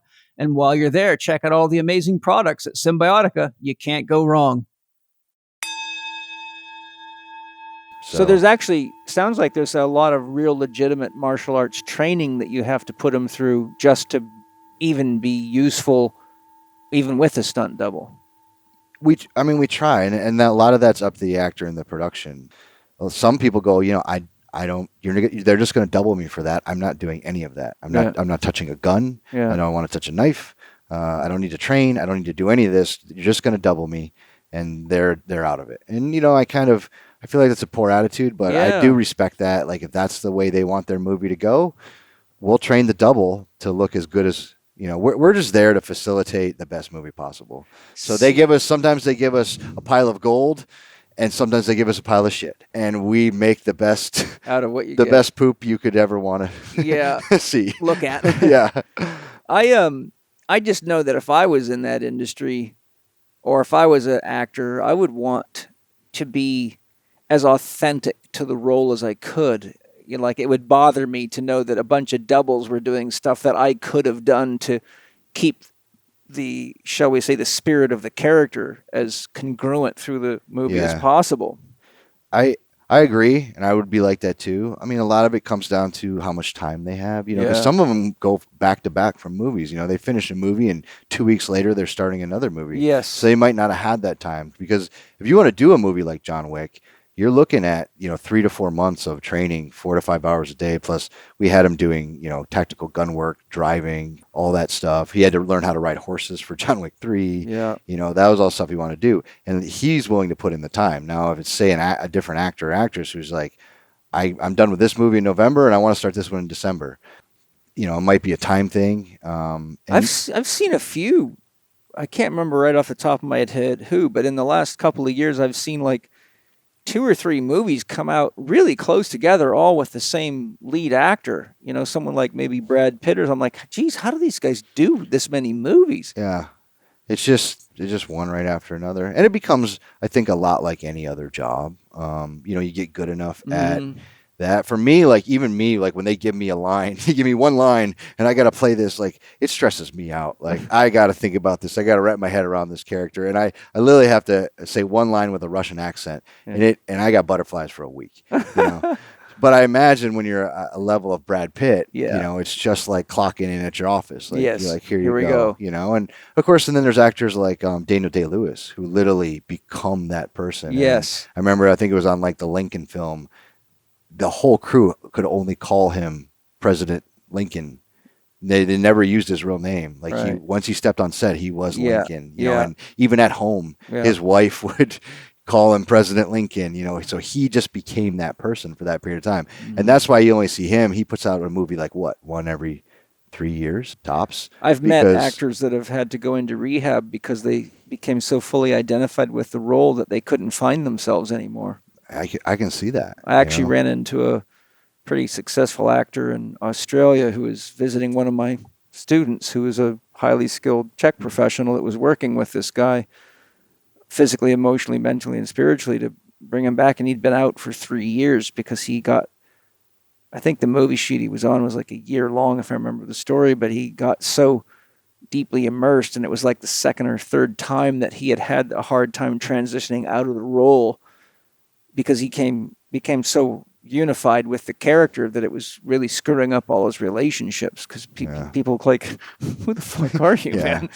And there's, I think another aspect of it is the energy and environment of a movie production. It's not, and I guess I don't want to compare it to like a soldier going away for war, but they go and they have an experience and they're always wired and ramped up and ready to go. And this goes on for like whatever their deployment's 18 months. And then they got to come back to this quiet, boring life of where they're going grocery shopping and they're, and I feel like, because I know of that coming off of movies as well, like especially when we shot in New York has a different energy. It's in a very intense, like buzz that's with you all the time. And I spent like 6 months there, and then I come back to LA.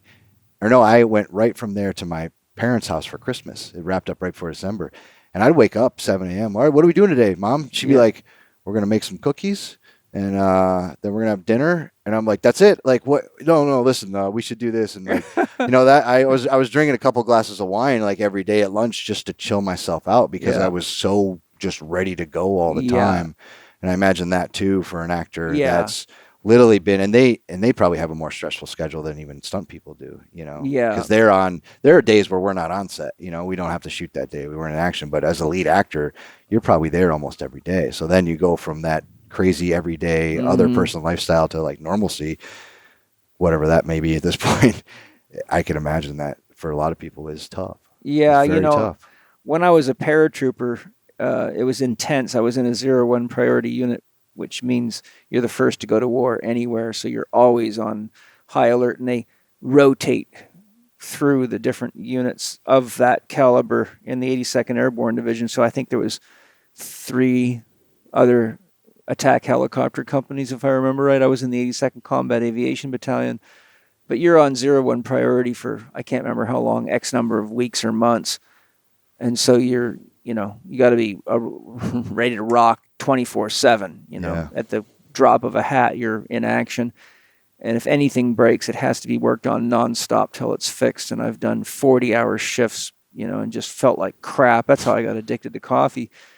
But when I got out of the 82nd Airborne Division, and I mentioned this on a previous podcast, I think it was almost 3 years to the day after I got out, my wife looked at me and she said, "You've finally healed from being in the Army." "What do you mean?" She goes, "You're finally the man that I married now. But it took you 3 years to get rid of all the wind-up and the intensity and stress of being a paratrooper. And it affected me and your son very much."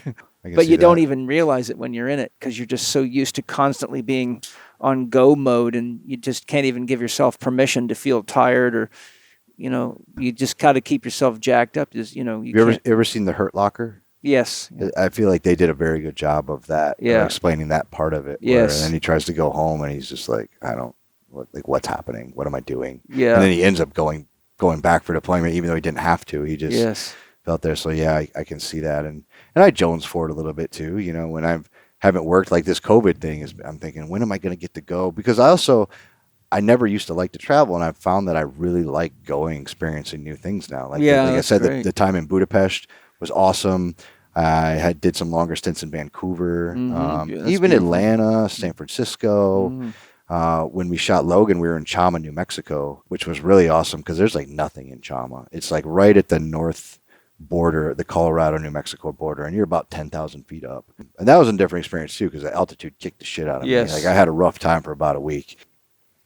But we were in this crappy little motel. Like normally we get these great 5-star hotels and we've got chauffeurs, but there's nothing there. So we're in this crappy little motel, and there was one restaurant in the whole town that was open because the only thing else that happens there is elk hunting. And it wasn't elk season. Right. So the town's empty. Yeah. And we're shooting out in the woods, and they drive you up there, and then they drop you off. You had another 15-minute, 20-minute walk into the woods. Wow. Which at that point you're out of breath because the altitude's killing you. Yeah. And I was just like, and at the time I was like, this sucks. Yeah. Uh-huh. And now I look back and go, I would love to do that again. Yeah. Like just to be in it, just to be back in it. And it didn't have refrigerators in our room, so I'm living out of this ice cooler bag that I fill up with ice from down below. Yeah. Modern camp trip. The things you don't appreciate at the time that you're thinking like, and you're pissed. You're like, this is crap. I'm calling SAG. Oh, you can't treat us like this. We need more. And then now I'm going, you know what? That was so simple. So the simplicity of it all, and just being out in the woods and being away from so many people, and like your cell phone never worked. Well, that's great. Which at the time I wish I would have appreciated. Yeah. That was the one. I took a surf trip to Costa Rica quite a long time ago. And when I got there, Verizon had told me my cell phone would work when I got there. It didn't. It just couldn't do anything with it. So I turned it off and I put it in the safe. And for 10 days, I didn't. My buddy's cell phone worked, so I'd call home like every 3 days to let him know I was alive. But that was it. And must have felt good. And I noticed there was no clocks anywhere there. Yeah. It was Tamarindo. And I took my watch off after like 2 days. And we'd wake. The sun would rise and we wake up and I'd have some coffee and I'd surf, and then we'd take a nap and then we'd surf when the tide came back in. We'd eat dinner. It'd start to get dark. I'd get tired and I'd go to bed. That's the way to do it. And it was awesome. Yeah. I felt so good. You couple that with some good solid training, that lifestyle, and you can really develop your strength and feel good. Your body works good. That's, I do my best to live that way. I'm very governed by the sun, but it's taken me a lot of years to figure out how to do a lot efficiently, and I think a lot of us, just like you're talking about the actors that can make multiple movies, it takes a lot of maturity in life to really learn how to work with the laws of the universe and still get a lot done, but also be able to actually live and stay grounded and be human, Yeah. Not kind of caught in the rat race to the point that you start breaking down in relationships and your health starts breaking down and you keep convincing yourself this is what you got to do for money and whatever other story you got going on. But it ultimately leads to a lot of pain. Yeah. I mean, my previous relationship that ended a few years ago, I a lot of it was due to my obsession with having to work, and this is what I need to do, and she was in the same spot at the time. You know, her career was taking off, she was building things, so we both kind of decided, well, we'll go not really go our separate ways, but we can do this, and eventually it'll all work out. Like after we get this under control, but we just drifted apart, and now looking back on it, I don't know if I would change anything because of things I've learned, and we're still really good friends, and she's got a great thing going, and I have a great thing going, and I have an amazing new girlfriend. Yes, you do. Yeah. I mean, I'm extremely happy right now. So that's another thing too, is that you try not to look at your regrets too much, to go back and go, man, if I'd only done this different. But then as I sit right now talking to you, I'm extremely happy. So like, if I would have went back and changed anything about my whole life, would I still be here? No, I probably wouldn't. not. Obviously, So, you like, wouldn't. yeah. You are. The thing. There's an old saying. A lot of people spend their life looking in the rearview mirror, and that's a great way to crash. Like, oh, if I only, it's like they say, the older I get, the faster I was. If you hear a bunch of guys talking, the older they get, the stronger they were, and the faster they were, because they're still living in the past, right?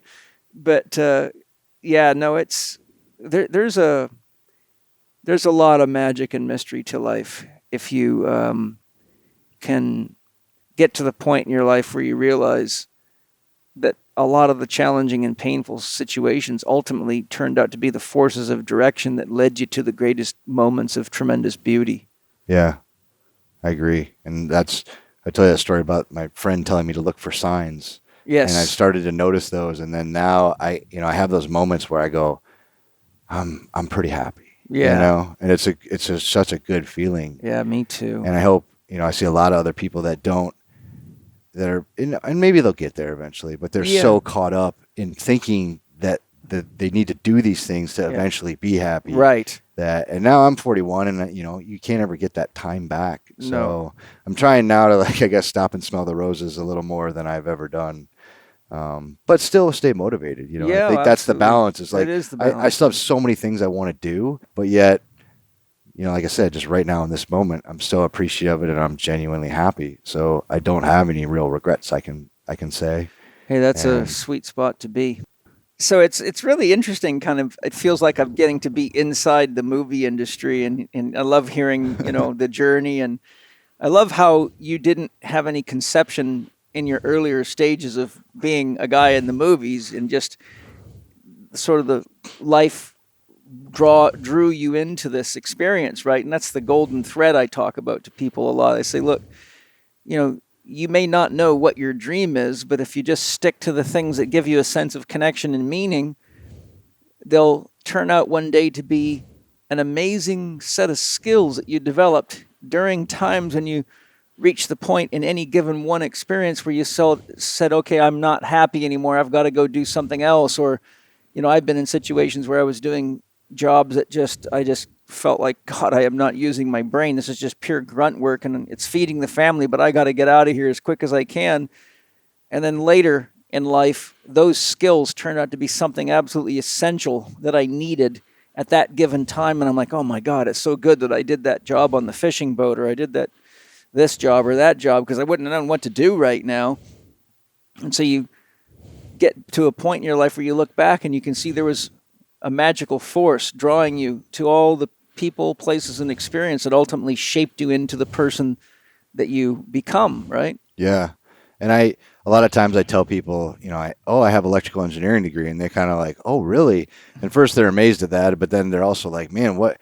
Guess you wasted 4 years of your life doing that. And I go, no, like, I don't see it that way. No. Like, I had a pretty great experience at college. Yeah, I may have had a little too much fun at points, but like the amount of stuff I learned, especially math, physics, all that, like, there's a very technical side of stunt work and rigging. And yeah, that there stuff, has to be, my God. Like you said, all these layers of protection. With all the other departments too, you look at the guys doing lighting, and that, there is a huge art aspect to it, because I see these guys literally they'll stand in a spot and go, okay, that one needs to move 10 degrees. Yes. But there's also, it's all controlled by electronics. They know the angles. They know the camera's shooting at a certain, whatever. They got everything kind of melds together. So it's a very technical, at this point, technologically advanced way of making art. but Yes. there's also that artistic side to it too. So I don't think I have any real regrets about all the stuff I learned.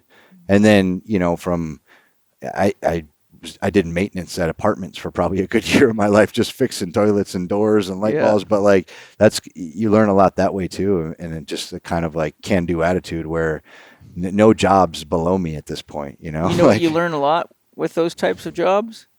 You learn who in the fuck designed this? They obviously didn't work on these things. That's what you learn. I was a mechanic for a lot of my life, and you'd be working on certain cars where you cannot get to the spark plugs. I'm like, who's the moron that frickin' put the fender wells right up against the frickin' cylinder heads? Yeah. And you got blood all over yourself, and you're cussing and swearing. I mean, I've even seen the engine compartment so badly designed in some cars you actually have to undo a motor mount, jack up half the motor to get the spark plugs up where you can reach them. And like this, what should be, a 30-minute job turns out to be a half a day job because somebody just isn't thinking straight, Yeah. I actually took a technical writing course in college, and that's basically what it was, is how to write instruction manuals, because that falls on the engineers a lot as well. If you design a product, you got to also write the book on how to use it. And so our part of our job was to find something and then rewrite the manual for it. And I remember, I think it was some kind of cabinet that, you had to assemble yourself. And I was going through the instructions. I was like, what kind of idiot, number one, designed this? Number two, wrote these freaking instructions. Yes. And so that became my senior project for that class, was I rewrote the design manual on how to put these cabinets together. And of course, I could only do so much. It was already designed, but it was I learned a lot about like how to build things also, and how to make it easier on the next person. Yes. Like if someone's got to use it after you, like don't be an asshole and just like, oh, well, sorry about your luck. You see it in the exercise industry too, because most of the machines in gyms, not so much now because we've moved so much into functional exercise, but for many years when I was out traveling the world teaching people how these machines fuck people up, I would show them ergonomically that the machines are designed for the average male, which is 5'11".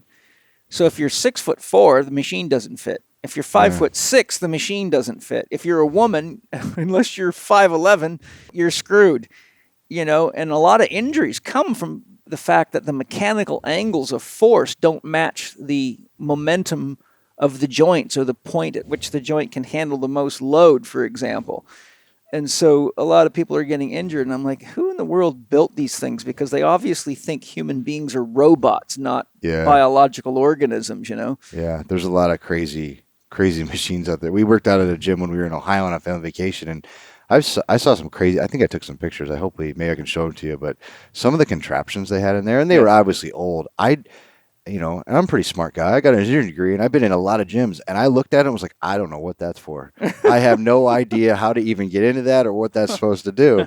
But it was fascinating. Like, who thought this was a good idea? Yeah, exactly. Or you just see people doing exercises and you go, where did you see that? Yes, yes. Oh, trust me, I'm... like what YouTube video led you to come into the gym and do that? Yes. That's bizarre, but hey. Yeah, it's called I don't know what I'm doing, but it looks cool, and I hope I get lots of views video. But, one of the things that I'm curious to hear about is how is this whole COVID issue altered your life in movie production and stunts and acting and all that? That's my first question. My second question is, what is your take on this whole thing? Because being a man of Hollywood, it seems like it's one of the greatest Hollywood productions I've ever seen. Yeah. I mean, so the first question, basically when, California especially was like one of the first early lockdown states, and that just shut everything down, and nobody was doing anything, and all the production stopped. Luckily, I had just finished up. They're doing another Matrix movie, and so I was in San Francisco, and that ended the first week of March. And I think like the following week is when the shutdown happened. So we just finished my section of that. I was planning on taking a month off anyways, because that was actually when Paleo Effects was supposed to be. Alex and Sarah were originally supposed to be married, I think, April. Right. So I was planning on not working until April was over anyway. So I was like, well, this is actually not bad timing. Great. We'll shut down. We'll still have, but the shutdown obviously lasted longer than a couple of weeks. So And then Hollywood, and they're very, I guess, I don't know, liberal leaning kind of way where I'm not saying they took it more seriously than necessary, whatever, but they just decided we're just going to follow it by the book. Plus, there's a lot of insurance things in place or whatever. And there's still you can't buy like COVID insurance. You have production insurance, but even we have a training facility, and I went over our insurance there, and we have a specific pandemic exclusion where, along with earthquakes, like certain things in California, like you got to buy separate earthquake insurance. Wow. You have to buy separate fire insurance. Like we had a pandemic exclusion, and I don't know exactly what that means, and I don't think they do either. But basically, it means if someone comes into our gym and gets COVID, our insurance company is not responsible in any way. The paradox of all that, there's not a single reliable test to determine COVID in the world. So it's all based on a scarecrow, every single bit of it. Someone said, oh, Donald Trump got COVID. I said, well, how the hell does anybody know that? Because the test they're using, the PCR test, has been investigated top to bottom, and even the inventor himself said this is not designed to diagnose a viral infection. And I could sit here and give you an hour discussion on all the things I've learned studying this, but this is what I mean. There's a lot of Hollywood going on with COVID because you cannot actually diagnose the virus. Yeah. It's impossible. Well, I mean, it became immediately politicized. Yes. One way or the other. So Hollywood just basically decided, well, the easiest thing for them to do is just do everything by the book. Follow whatever recommendations the governor, of California basically says, we'll do that. We'll follow these protocols. And that lasted quite a while where just nobody was doing anything. But then eventually we realized we needed to get back to work.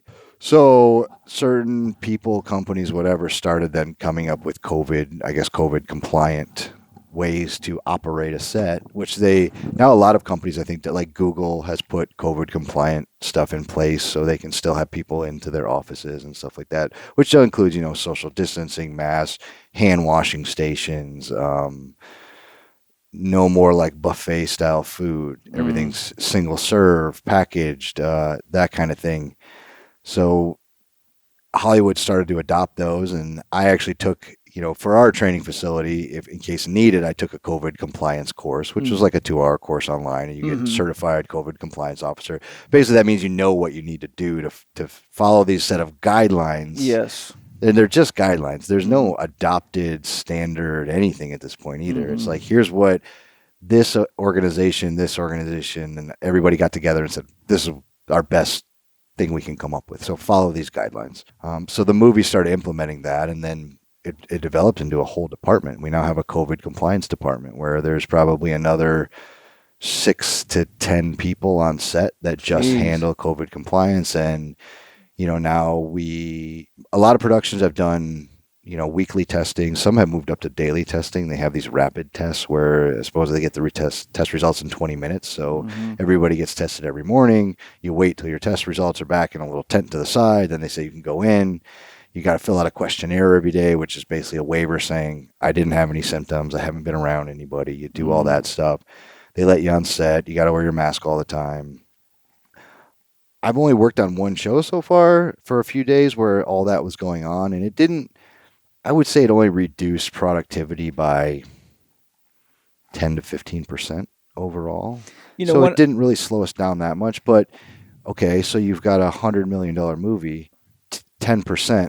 That's $10 million of work or not work you can do.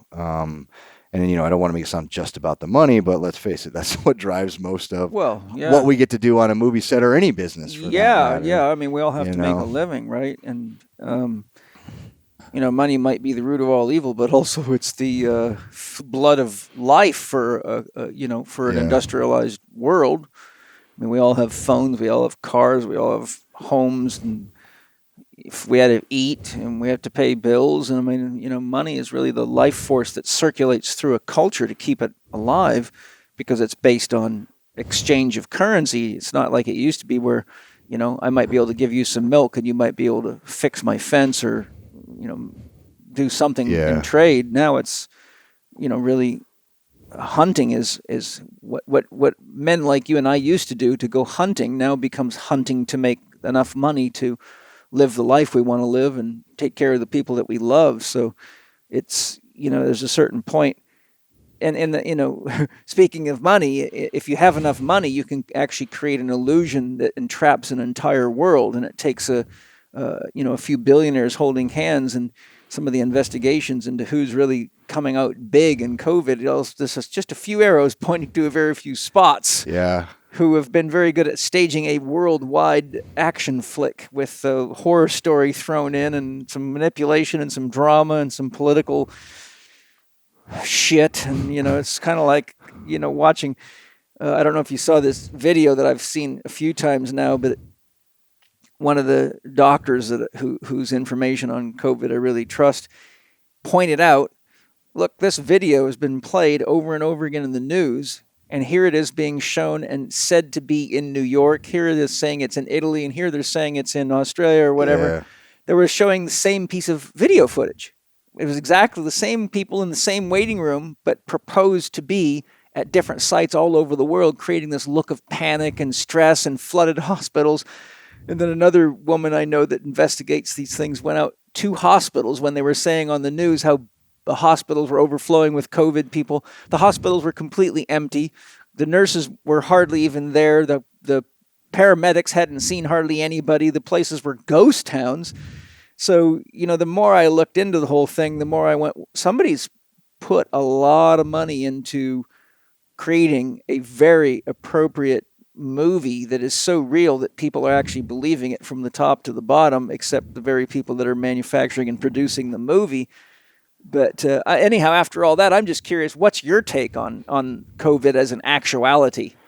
I mean, obviously, I think it's a real virus that does exist, Mm-hmm. but just like with any other virus or even bacteria, I still think if you're healthy, then I don't see a lot of problems. But then again, if you compare populations, like a lot, say what you will about Sweden, and a lot of people are not happy about what they did or happy about what they did, but they're a very healthy population of people.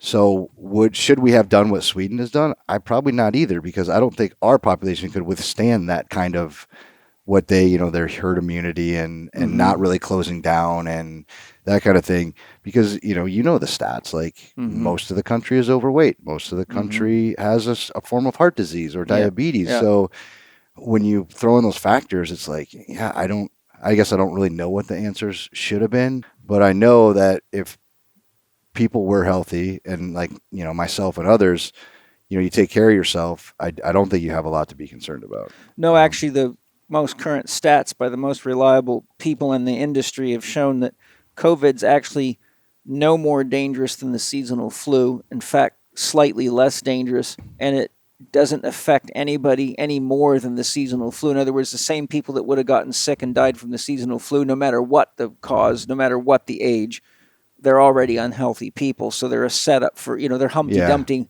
sitting on a wall waiting for the slightest wind to cause a big fall. The other thing about the whole COVID issue is there's so much constant repetition and focus on COVID. You're going to get this, you're going to get that, you're going to get sick, you got to wear this mask, you got to get these shots. If you look at, what the placebo effect is, right? Yeah. Well, the placebo effect in reverse is called the nocebo effect. And scientifically, it's just as powerful. You can convince a whole population that they're sick as quick as you can use the placebo effect to make them think they're taking a real drug when there's nothing in it but, powdered sugar. So one of the things that concerns me as a therapist and someone who's studied how the mind works very extensively, including brainwashing, is that now that you see all the facts in place, and I don't know if you know this, the German government put together an investigative team because they were very concerned about how did this really happen, because their own statistical analysis of the virus and everything else was very, very radically different than what was being said by other countries and other experts. And recently I was forwarded from a friend a video of a German lawyer who's also licensed in California, who was asked to be on their investigative team, and he actually did a 45-minute video saying, this is what we found, and we are starting a major lawsuit against the CDC, the World Health Organization, the Bill and Melinda Gates Foundation for crimes against humanity. And they included the fact that the PCR test is completely useless as a test for identifying COVID, and it has up to 90% false positives. I've seen studies ranging from 45% to 90% false positives, which means it can also give you a false negative. So they're basing this whole thing on a test that's never even designed to be used. There's a long laundry list, just statistical manipulation, inner conflict with governments. I've actually seen documents showing that COVID was planned as early as 2010, and government documents being circulated between the organizations planning to implement martial law, and it's part of a series of events that they're planning to ultimately create a sort of a global cage that everybody lives in under maximum security, including things like putting everybody on a monthly pay. You can't have your own free will. It's really seriously a fascist regime, and it was interesting because when I was talking to Ari Hanover, the podcast that I recently had out with the Rumi expert and artist that you and I were talking about briefly, she lived through that. When she was a kid, there was 8 years war between Iraq and Iran, and she talked about how they all of a sudden they were forced to wear their faces covered, wear long clothes, even if it was hot as hell. They couldn't dance, they couldn't eat certain foods. They lost all their freedoms due to the incoming of a fascist regime that practiced a form of Islamic faith that was very old, traditional, and dogmatic. And so she talked about how that just completely took their whole lives over, and they had to live in this very, very controlled manner, which is very much like what's happening now. So it's interesting. I was just curious, what was it like inside of Hollywood going through all that? Which you kind of outlined. Yeah, I didn't, and of course I'm not really on that level where I'm making those decisions or really being that influenced by, I just get to go in and work under the whatever rules they've set for us. So I just know that a lot of just stuff just died, didn't happen, and then we are trying to get back to work as best we can given the rules. But a lot of it just, which is sad, and I feel like that's a problem with our health system today. A lot of the decisions are being made, and like, how will this lead to the least amount of lawsuits? Yeah. Not like what's the truth, what's the best thing, but if we do all these things, like just like you said, put everybody under house arrest and paying this money, well, then nobody can sue us, because we've done everything we can to try and contain this. Well, what if we don't do this and a couple people get sick here and then they sue it? So I think, and it happens a lot with, like I said, any organization, any set of rules, it's like, well, how will this get us the least amount of monetary damages? Yeah, there's lawsuits coming out all over the world now. Yeah. Well, they're suing like on the other side of things, like you've suppressed us and oppressed us versus I got sick and it's because you didn't take the precautions you should have. So exactly, yeah. Maybe we'll see how that pans out. And, I hope ultimately I just want to know the truth, which I don't even know is possible anymore. That's the hard part. Not through the government, not through the media, not through the CDC, not through the World Health Organization.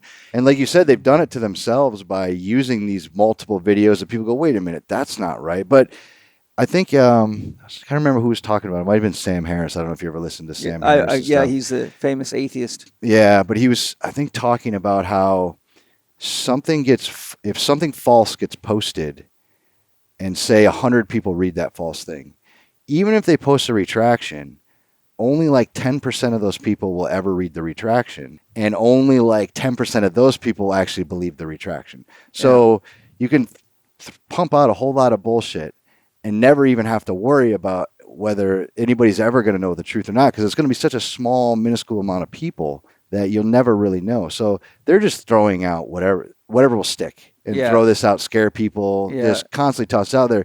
And there's a certain group of people like you and others that are really looking at it and go, wait a minute, this is bullshit. This is bullshit. But like, it's such a small minority of people that they don't even care. They already know they won that fight. What's even worse though is the whole thing is based on an extremely outdated, false premises of what a virus is and how it works.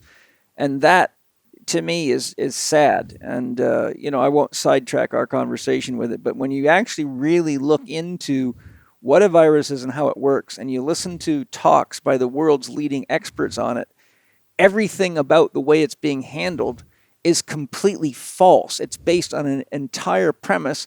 First of all, for something to infect you, it has to be alive. A virus isn't alive. I love reading the label that says kills coronavirus. And I'm like, yeah, never mind. I'm not. Okay, fine. Yeah. Like, Yes. It kills. It's like kills viruses kills and bacteria. And you're kills like, dead people. Yeah. I'm like, wait, you never. I just can't fight that battle anymore. No. That's part of the problem too. I think for me, it's just sad because, things like this, they concern me. One, I used to be a paratrooper, and my job was to defend the country of the United States against any real threat.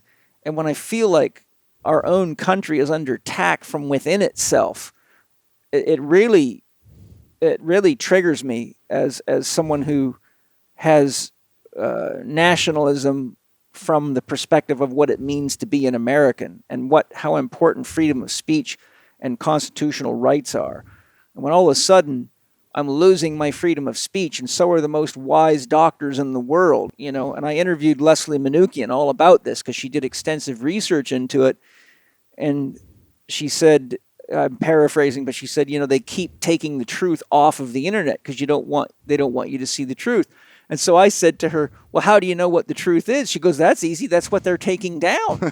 Yeah. That's how you know what it is. Because if you are telling anything to do with the truth that goes against their narrative and their agenda, then you're the bad guy, and they'll do anything they got to do to make you the bad guy. Yeah. And I've never, and it might have been Sam Harris again as well, who talks a lot about how like suppression is never like convince people otherwise. Like you can't just tell them to shut up and go home. No. In order to like oppose or defeat an idea, you have to present a better idea. So it's like, no, you can't just say that's bullshit. You're not allowed to say it. Go home, be quiet. If you have something better to offer, like put that forward and say, this is why you're wrong. And not just, like I said, the silencing, the canceling, I just don't like the way that's going. Well, actually, if you look at the importance of diversity in nature, without which we would not have sustainability.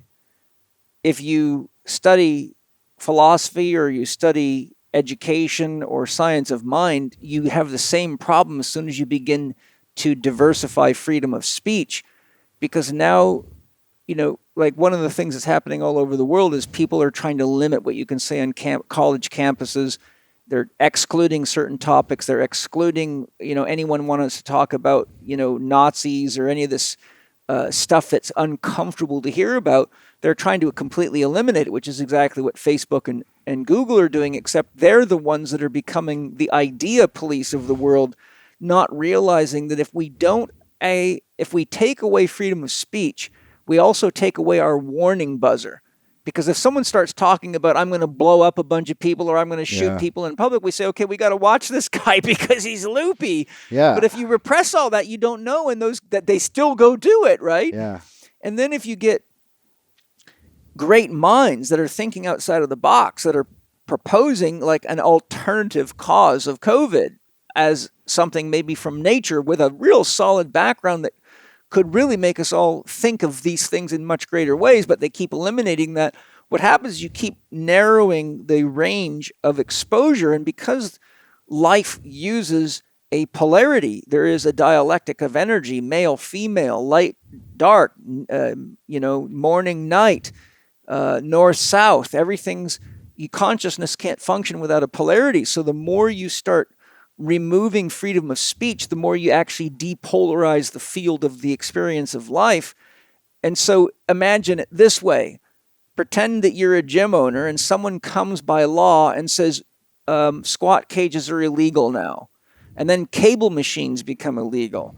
And then dumbbells become illegal. Yeah. So the question I have for you is, how far do you go before you can no longer do your job as a conditioning professional to help people condition for the environments that they need to perform well in, because it's against the law to use machines that are symbols for ideas that some people may not like? Right. Yeah, so the next thing you know, you've got a yoga studio, but no yoga instructors. That's always the other side of the coin too. They want all these people silenced, and it's like, okay, because you don't like their ideas, and then the people that are in the control of that might not like their ideas. But then what happens when the tables flip and there's other people now that control the ideas? and they tell you you can't have your ideas. So like that's always been my take on it is I'd rather just have all the ideas out there. Me too. It's the same with like, say I'd rather have my neighbor put a Confederate flag in his front yard than hang it up in his basement. Yeah. That nobody knows about. Right. And then one day you're over having beers with him. He's like, "You want to see my basement?" I'm like, "Yeah, sure." And you go down there, you're like, "Wait a minute. Oh no. I've been letting my kid play with your kid the whole time. And Yes. my kid thinks you're a great guy. And like, no, I'd rather put it in your front yard. Let me know. And then let me make my decisions about you that way, knowing the truth, versus you putting up this show and not really being honest with the world about the person you are, whether it's good or bad, I agree with you or not. But I should be able to make those decisions, not having the government tell me like what I can and can't do. A great example of exactly what you're talking about is the Catholic Church hiding and repressing and suppressing how many of their priests and upper echelon people were having sex with children and doing all sorts of, crazy shit. And there's even, good movies made about it. But, it's like the number of people I've rehabilitated from sexual trauma from being in Catholic churches, honestly, at this time in my career, it's probably 50 plus. Wow. And for one therapist out of 7 billion people to have done therapy on more than 50 people with sexual traumas from being a child in a Catholic school or a Catholic Sunday school, but also having talked to people inside these organizations that have told me exactly how they work to suppress it. But what they did was they would just move them out of town and put them in another city if they had to go to court or if somebody made accusations. Yeah. But they never did any any rehab or anything to protect the public from them. They just moved them. So that, sure enough, then it started happening wherever they went. Detectives followed these people and found that these cases would just follow these guys around. And so, that's what I'm saying is this is the same kind of issue that you're talking about with someone hiding who they really are in their basement instead of letting everybody know. I say freedom of speech is as important as diversity in nature. It's as important as diversity in sexuality. Life depends on diversity for stability. Diversity means options. And as the environment changes, the less options you have, the more trouble you've got. Yeah. And right now it's a weird technology-driven world of Facebook. And then we're bumping up into what's really, because freedom of speech basically just protects you against the government, from being put in jail. But so if a privately owned company platform doesn't want you to have a voice on there, technically there's nothing that's not a violation of free speech amendment or anything like that. But is now the way those things are used, are they a utility at this point? They want everybody to have access to the internet. Well, then that requires a certain amount of letting everybody have access to the internet, not like the people that use it appropriately and the people who use it inappropriately. That's for the government law to determine, if they violate certain laws or whatever. But that's not for Facebook to determine, in my opinion, or Google. But again, we haven't really had that conversation fully yet of the power that those things hold. And they started those talks, Zuckerberg's been in front of the Senate and so has Google people to them trying to hash this out. And I hope they come out on the right side of it where it still remains like a free and open platform eventually. I think one of the problems, though, is I totally understand the perspective that you just shared about the fact that there are companies and people are signing up and they're agreeing to this. 99.99% of people never read those contracts because you're usually in a hurry. You want to get your something to work, and most people don't even understand the language they're using anyhow. When you're reading a contract like that, if something's capitalized, it means something completely different than if it's not capitalized. A lawyer can tell you every single change in the syntax or structure of a sentence or a word has a legal meaning. 99.99% of the people in the population don't even know what they're agreeing to. So that is a problem. Second of all, when you get the massive number of people that are going through a corporation like Facebook to have a means of engaging other people to the point that becomes the primary means of social engagement, you now have a force of enculturation. You now have a force of indoctrination, and you now have a force that's so powerful it actually changes the way people perceive themselves, others, in the world. And that's no longer the domain of a corporation. Yeah, I agree. Right? And this is exactly the problem with organized religion.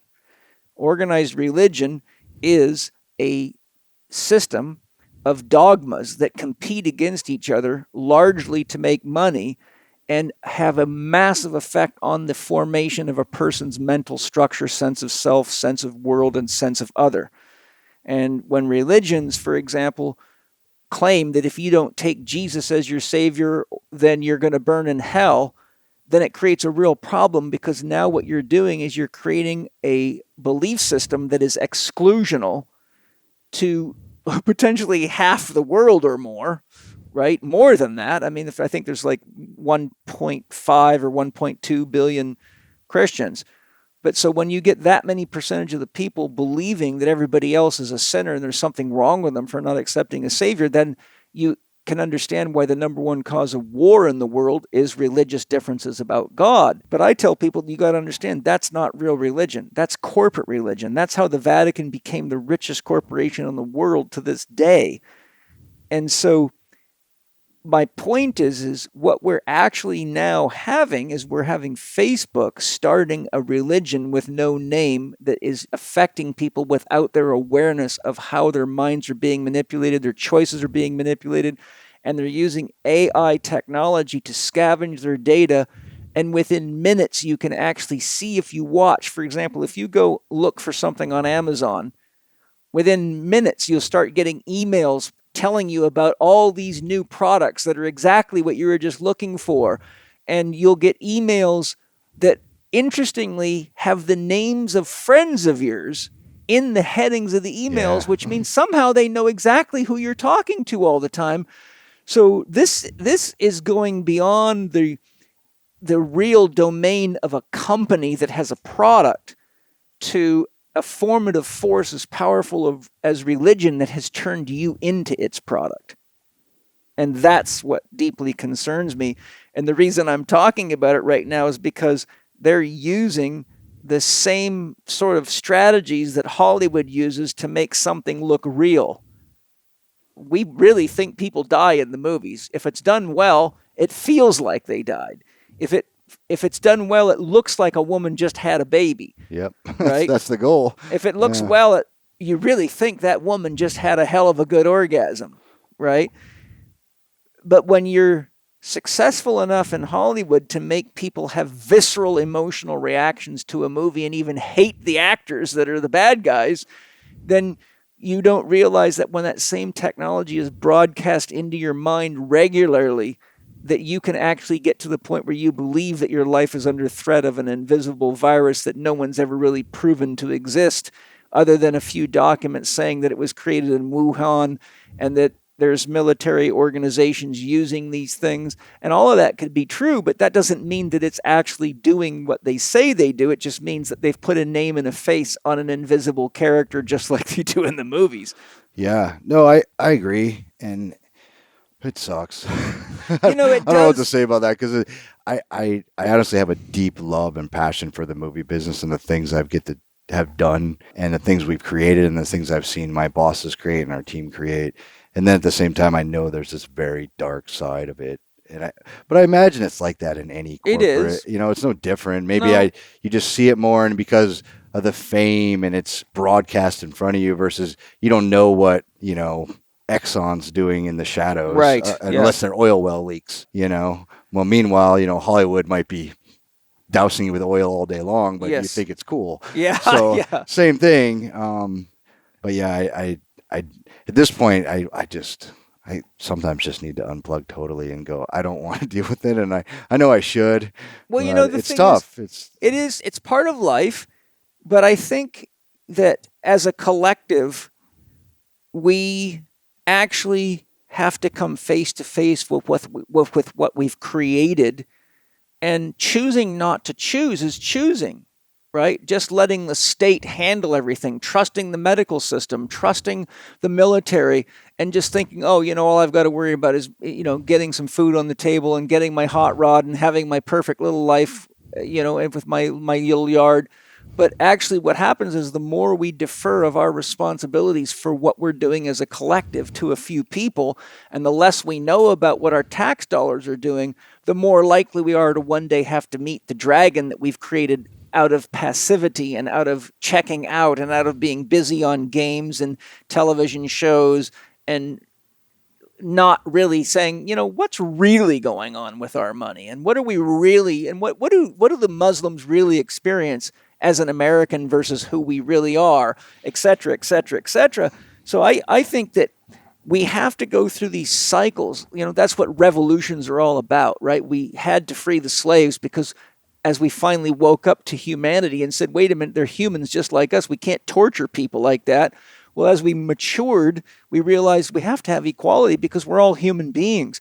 And then, you look at all the different things that we have collectively come together, the whole psychedelic phenomenon in the 60s over Vietnam, because so many people they felt sick about what we were doing because they were conscious of the fact that they didn't want to participate in something that wasn't a real threat to our country, that was an abuse of power, an abuse of military force, and was for the wrong reasons. So you see a psychedelic revolution come, and those people actually turned out to be some of the great geniuses that opened their minds enough to give us a lot of the technologies and things that we had today, but wouldn't have happened if we hadn't have gone through that revolution. So I think what I observe is that we're actually all inviting an experience where we have to start taking responsibility for what we choose, for what we say yes to, for what we agree to, for who we vote for, how we use our money,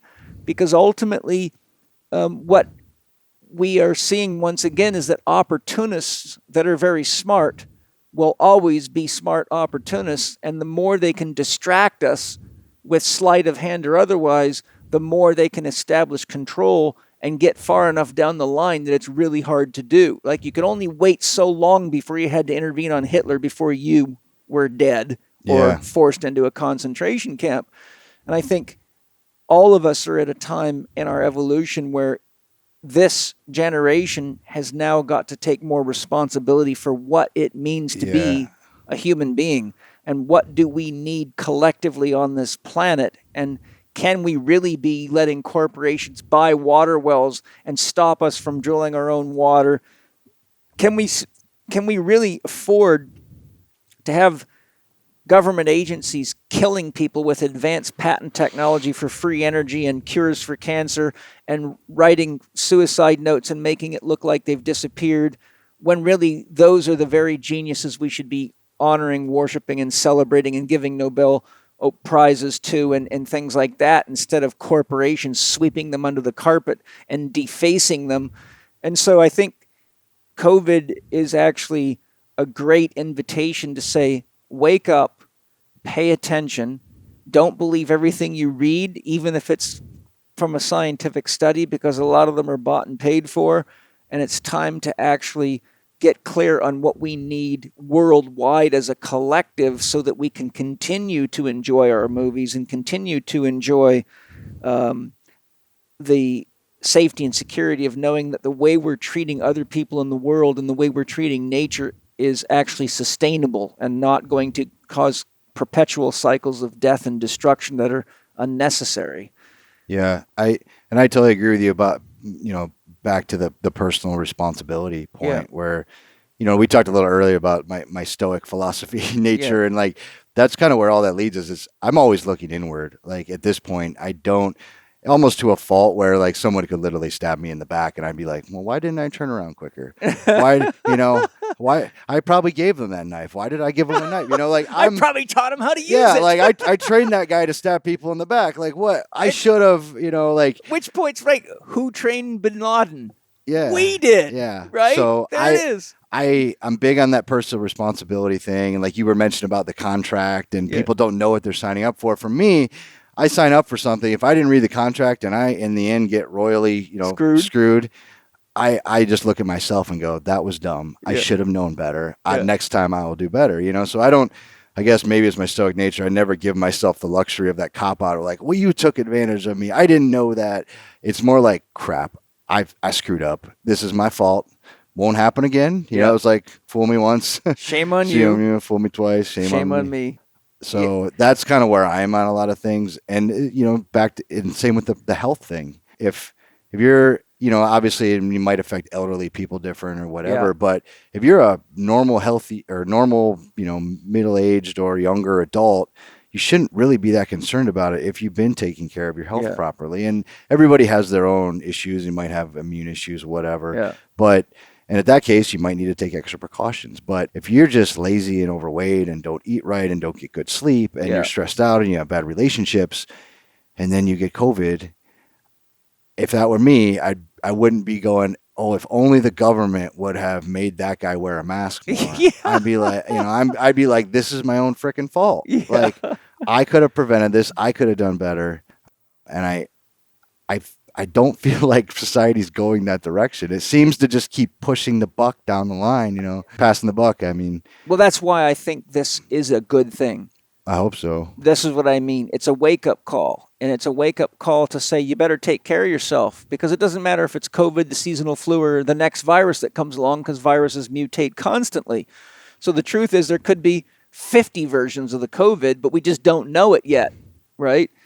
So the thing that COVID's done, one, is it's really made people become more aware that they have to participate in their own health, and that a lot of the things the medical system is telling them just aren't working, because a lot of these people that are overweight, out of shape, and sick are doing exactly what doctors have been telling them to do, and they're doing exactly what so-called nutrition experts have been telling them to do.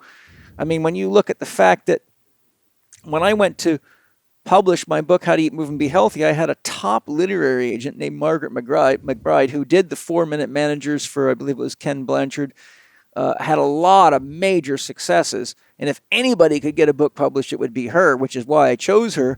We could not get a single of the major publishers in the United States, mostly headquarters in New York, to publish my book. Judith Regan offered me $35,000. And I said, there's no way I'm going to let you have that book, because you own my copyright. 90% of books go out of print on the first print run because they're not effectively marketed or read. You don't have near enough an investment to do the work to protect my investment in the public. And at that time, Sally Fallon had done extensive research in the publishing industry and found that up until between, I can't remember what year it was, I don't want to quote, but it was like a huge period of like 20 or 30 years that not one single book by any publisher of any significance had ever mentioned the truth of saturated fats, eating the whole animal, no major. Why? Because it went against the food industry and all the people making money off of selling all the low-fat crap and all the diet illusions. So what you find when you start trying to work with some of these major organizations, that they're all linked into other systems, and they won't do anything that minimizes the knock-on effect, because they're all making money off each other's story and off each other's game, right? So it really was. So I said, fuck it, I'm going to publish the book myself. And we've sold about 190,000 copies now, but I would love to have done as well as the Zone Diet, because Judith Regan published the Zone Diet. And what I'm teaching in my book is 1,000,000 times more potent than that. So, what am I saying? I'm saying sometimes you have to actually stand up for what you believe in, and you have to go out and make the effort to give people the opportunity to have the choice, and you'll be a pioneer that will end up with arrows in your back, because you will be going against the party line, and most people don't think enough to know whether what they're being told in the mainstream is actually true. They just assume it is. So anybody that goes out of the consensus norm is attacked as some kind of a weirdo, or what do you eat butter? Are you kidding me? My doctor says that's going to clog my arteries and I'm going to die of a heart attack. Well, I always say, well, then I have a question for you. How did we evolve for millions of years in nature eating saturated fat, cow's milk, butter? Any trapper would tell you there's one thing you take into the wild, it's lots of butter. Yeah, lots of fat. Lots of fat, right? And so how did we become Americans and migrate and deal with Indians and the savages of the wild and the insects and the animals of the wild? Did you think we did it on fucking low-fat Twinkies? No way. Yeah. But people don't have common sense. Yeah, I don't know. It's such a thing to sort out now too. And because the information highway is is like such a double-edged sword as well. There's Yes. so much coming at you Mm-hmm. that there's almost an equal amount of crap as there is good stuff now. And I believe a lot of the good stuff now has a voice too, because you don't need, like I said, a ton of money to publish a book on something. Right. Like you can get it out there. And I've seen the paleo community evolve. Yes. And that has taken some weird turns as well, where you kind of got these offshoots and you're like, all right, I think you lost the message here. Yeah. But that's always going to happen because, again, at the end of the day, there's people trying to make money off of something. Yes. But without things like Facebook, without things like Instagram, Twitter, all that, a lot of people and ideas would never have gotten a voice. So it's like, it's hard to sort out, and it takes it's like a whole nother job in itself of trying to sort out right and wrong in your own personal health and that too. Yeah. It's tough to do on your own, if you have the luxury of being able to have a coach to help you through that. Yeah. Awesome. I think personally what I really see is a lot of the issues that we're talking about boil down to a loss of moral awareness at every level of our society.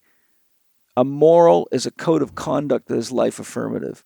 If large corporations, from drilling corporations to military organizations to churches to education systems to government officials, if they would actually orient themselves towards asking the question, is this sustainable and is it life affirmative, right? Poisoning the earth is not moral. It's legalizing inventions and backing them with science that kill people is not moral. And we have this divide between science and morality, and they say, oh, that's not in our ballpark. So we'll make microwave ovens and 5G systems and all this other shit, and we'll show you scientifically that it works really well, but we won't really give a shit if it's going to kill you or beach whales or fuck the world up or etc. So I think, the function of religion is to teach us what is a moral. What does it mean to be human? What does it mean to be alive? And how do we engage people with different ideas and different ways of relating to minimize bloodshed and the loss of life? And it seems to me that we are at a point where we really have to reevaluate our moral compass from the bottom to the top, because we're actually getting so used to instant gratification that we're forgetting what it costs the ocean and the sky and the earth to allow us to have this sort of fantasy playland of an experience, right? It's like the average tomato on a person's plate today travels 1,500 miles by jet to get to you, right? So the question is, why don't we get our fucking tomatoes from local gardeners instead of Mexican gardeners that are using chemicals that are not regulated by the United States government at pennies on the dollar? And so then you find out, well, look, if you look at the carbon footprint, that's a lot of money. Why don't we just educate everybody, hey, who wants to farm tomatoes so that the county that we're living in has tomatoes? Who wants to do this? But if people only make money their genuine interest at a company level, at a corporate level, at a personal level, but they don't make asking the question, is this money made or spent actually creating an environment that is better for our children or worse than the one they're in now, then we actually can create a world that is so magical and mysterious to be in, but we have no idea that the end is very near. Yeah. No, I agree. And it seems, a lot of people have this utopian vision of if this is all sustainable and we could do this, but it would really require everybody kind of quit their day jobs and start farming again and which to me sounds great. Yeah. I don't think it's going to happen. So how do we find the balance in between there of what we can do sustainably and safely? And I don't have those answers. The answer that I've always had is that there's no better proof than the evidence. The proof is in the pudding. People say to me, Paul, how is it that you are 59 years of age and you're still able to outperform professional athletes regularly? I say, it's real simple. I actually practice what I teach. I am the living embodiment of my own teachings, and I cannot give you better evidence than that. Sure, I could do a statistical analysis and say Chek practitioners make this much money a year, they're this successful, but that would be just like using statistics to create a convincing argument for you, and most people are too lazy to look into it. But the answer that I'm giving you to your own query is, when enough of us become farmers and start living and depending upon each other to create a sustainable community, and we then are exposed to other people living another way, and they see that we're happier, healthier, our children are healthier, we're not letting people stick needles up into our kids' bodies and full of poison under some guise of medicine, and that we actually have healthy, viable, tangible evidence. I think that's the only way forward. So the point I'm making is, guys like me and you, look, you know how important this sanctuary is right here, right?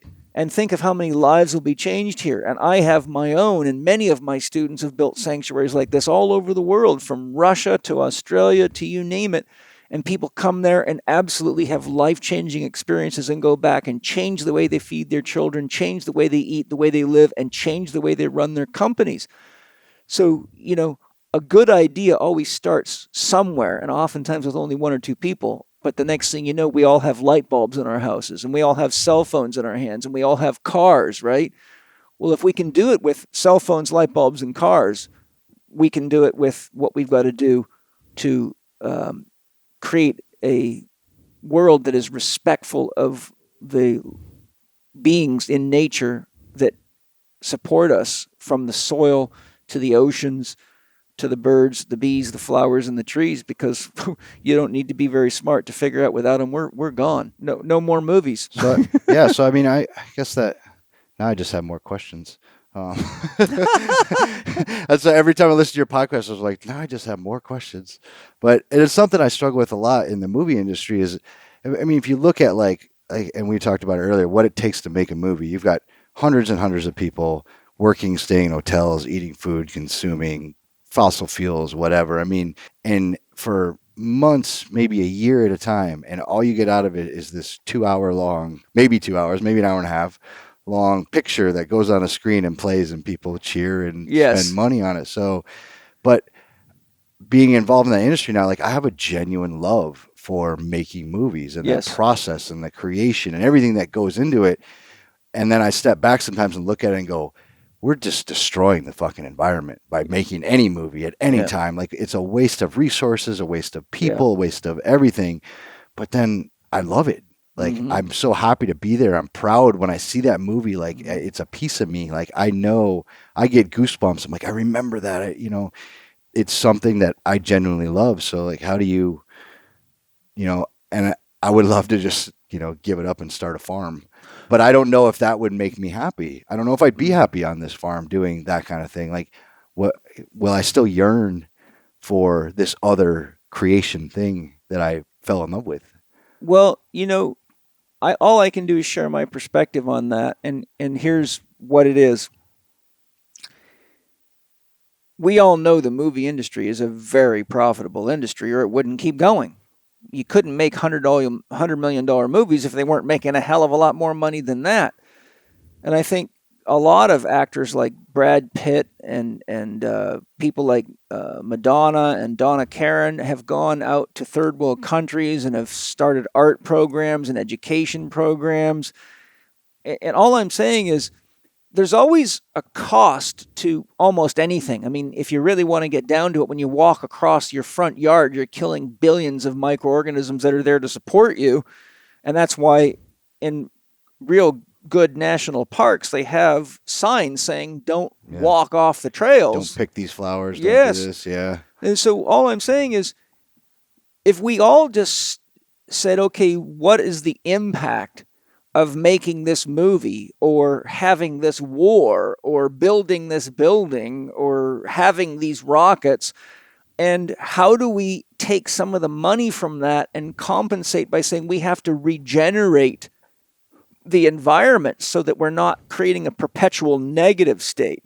I think that's, in a lot of ways, that's all there is to it. I mean, I believe the same technology that got us in trouble is the technology that can get us out of trouble, except we have to change our focus and our awareness, not just to the end of the product itself, but the actual ramifications and the cost of production, so that we know how to bring it to zero sum, balance the scales. You know what I'm saying? Like, make it level so that there's equanimity in the process.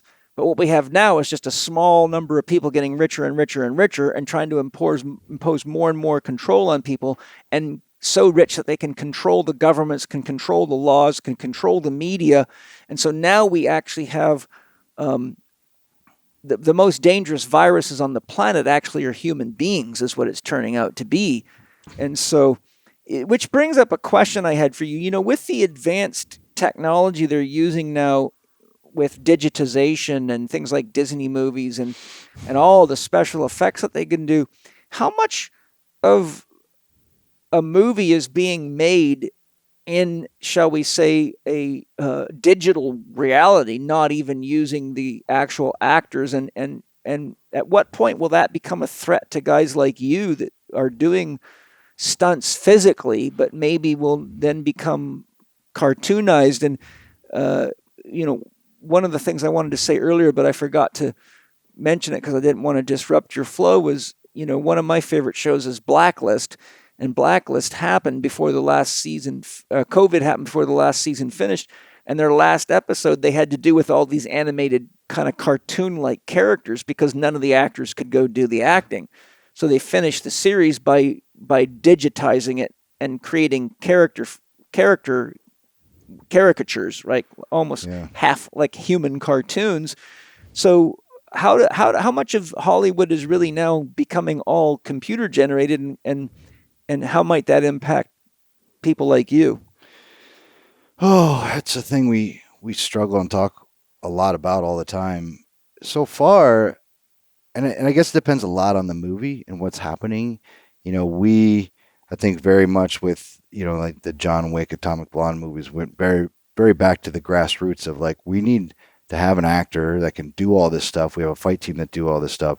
There's not much CGI, very little visual effects. And we're just going to make a really good fight movie. But could you make a movie like Avengers like that? Or Avatar? Even the original Matrix movies. There was a lot of CG in those. And at the time, it was revolutionary. And they, in my opinion, they still hold up today. You can watch those and go, they're still really good, well-made movies. And at the time was groundbreaking.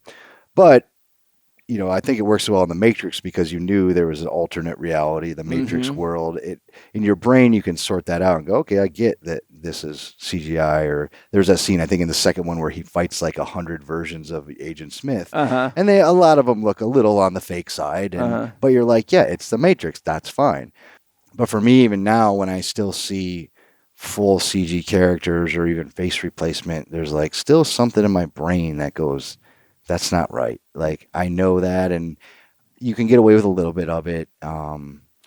But I guess in a lot it's going to depend on the viewer and how they decide they want to see that content from now on. I know personally myself, I don't really care for a lot of that stuff. Really well done stuff. And, you know, in a Marvel movie, there's superheroes. Like I can put my brain there and accept a certain amount of that stuff. But when they start doing it, I think just for the sake of replacing a person that they don't have at the time, for no reason, I don't know if that ever will take off, and if that's the audience will accept that. I don't like it still. I think it's the equivalent of like, you know, they've got some really, really good sex dolls out there now. They're pretty close. I've seen pictures of them, and I'm like, holy crap. But like, there's no way that's going to feel like a real partner. And I feel like we're right there. And what is that? I can't remember the name of it's like a curve they talk about where when bell curve. Well, it has specifically to do with technology and robots. When they start to look too human, it gets really weird. And if they don't look human enough, or no, if they look close to human, we'll never know the difference. There's the point where they get there, where they're close enough, we won't tell. Then there's the really crappy robot version, and everybody can tell it's not a big deal. It's that weird in between where you're like, I don't quite know what that is. And that's the I uncomfortable don't know zone. who I just had sex with. Yeah, like that's the and there's have you seen Ex Machina? No. It's a movie Oh, about yes, the I guy, have. yeah, Yes. where it's kind of they play with that really well, where it's like, okay, you kind of know it's a robot, and I think the guy thinks it's a robot, but after all these interactions, he's like, is that really a robot? Yes. And that's the real creepy part. And I think we're bridging that stage right now with all the face replacement and stuff. Is your mind still knows a little bit, like his mouth moved weird, or that was kind of off, but Uncanny Valley. Yes, thanks, your lovely assistant. That's my lovely wife. The Uncanny Valley. Thank you, Penny, for that. Awesome.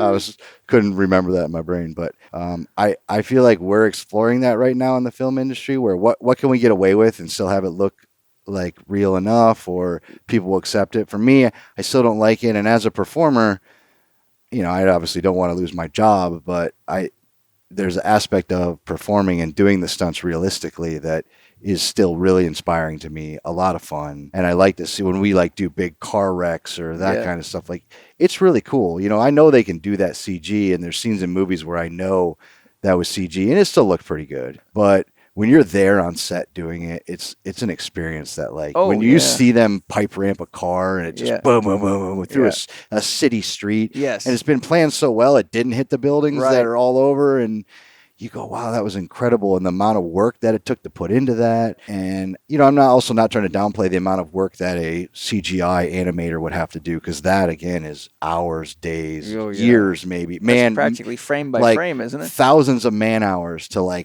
digitally alter a face, or make that person look older or whatever. And that's an art in itself, which I have a lot of respect for as well. But if you're doing it for a necessary purpose, I don't have a problem with that. If you're doing it just because, COVID says we can't have this actor, so we'll just make it a fake person, then I'll never be happy about that, and I won't ever agree with it. I have a question, and I told you I was going to ask you this so you wouldn't be shocked by it, but there's a lot of documentaries out that are pretty damn thorough showing how the movie industry is really being used to, shall we say, enculturate people into ways of perceiving and relating to corporations, the world, and different ideas and values that they don't realize are being put into their minds. I always tell my students, there's something you need to always remember. The word television means tell a vision. And if you're not discerning enough to differentiate what's being shown to you, then you actually can mistake an illusion. A movie is an illusion for reality. And so, I've also heard that the CIA has people involved, and that they're using advanced technology through movies, and that things like there's no such thing as a car or any of the equipment in the movies. It's not part of the marketing campaign or the payment of the movie. So therefore the movie is actually a large commercial with a storyline. I was curious, from being on the inside, what's your take on all that? That's definitely I think a real thing that happens in certain movies. And, there's been straight up propaganda movies made, whether you knew it or not, that were designed to make you feel a certain way about a certain subject. And then again, they might not have been government propaganda. There might just be that director had a vision that this is what I want to show about this topic. Everybody based their information on that JFK movie. I can't remember which one it was. But that's how everybody thought the assassination happened. That movie came out. No, that was most of it was made up. Half of it didn't happen. But in people's minds, that's what they thought happened. And I think partly they made that movie so they could give people closure on it. And people would see it and go, okay, we can quit thinking about this shit now. And I know that happens a lot. I think I've been fortunate with, the two directors that I work for. They just love action movies. And that's all they wanted to do, from starting as low-level stunt guys, on Buffy the Vampire Slayer back in the 90s to now directing the biggest action movies of the year. That was really their main drive. And I've never seen it they want to, if they are putting out propaganda, it's that Western directors could make good kung fu movies. That's what they're fighting against. Yeah. They've always all the good martial arts choreography was always coming out of Asia. They had a lock on that, and what they really wanted to do is like bring that to the Western world. And I think the Matrix movies were the first movies that really showed that. That like, hey, here's a bunch of white guys doing cool moves and choreography. Yeah. So that was possible, just to break that mold a little bit. So luckily, I've been fortunate enough I haven't had that experience, and I haven't had to see that from the people that I've worked with. And maybe in their higher level brain or even their subconscious, there's certain things they were doing, that happens that way. But all as a company, 8711s want to do is just make badass action films from the start. And that's always been their vision. So I think I've got a very, I don't know if I call it privileged, but, luckily good experience with that. That's great. You could have a good, I'm sure there's really good priests out there, but there's also a lot of bad ones. Yes, there is. Luckily I got involved with some really good ones who they really have a love for making movies. Yeah, that's great. I'm glad to hear that. To your second point about the advertisement thing, probably sometime more than others, but a lot of it goes to just help get the movie made. Even the first time I really knew in Atomic Blonde, Charlize's character is always drinking Stoli vodka. Well, Stoli, we kind of shopped it around to some vodka company. Goes, who wants to pay us some money to use the vodka in the movie? And I don't know how much they paid, probably a few, maybe $250,000. But that was a big part of our budget. Our budget for that movie, below the line, which is our production budget, was only like $17 million.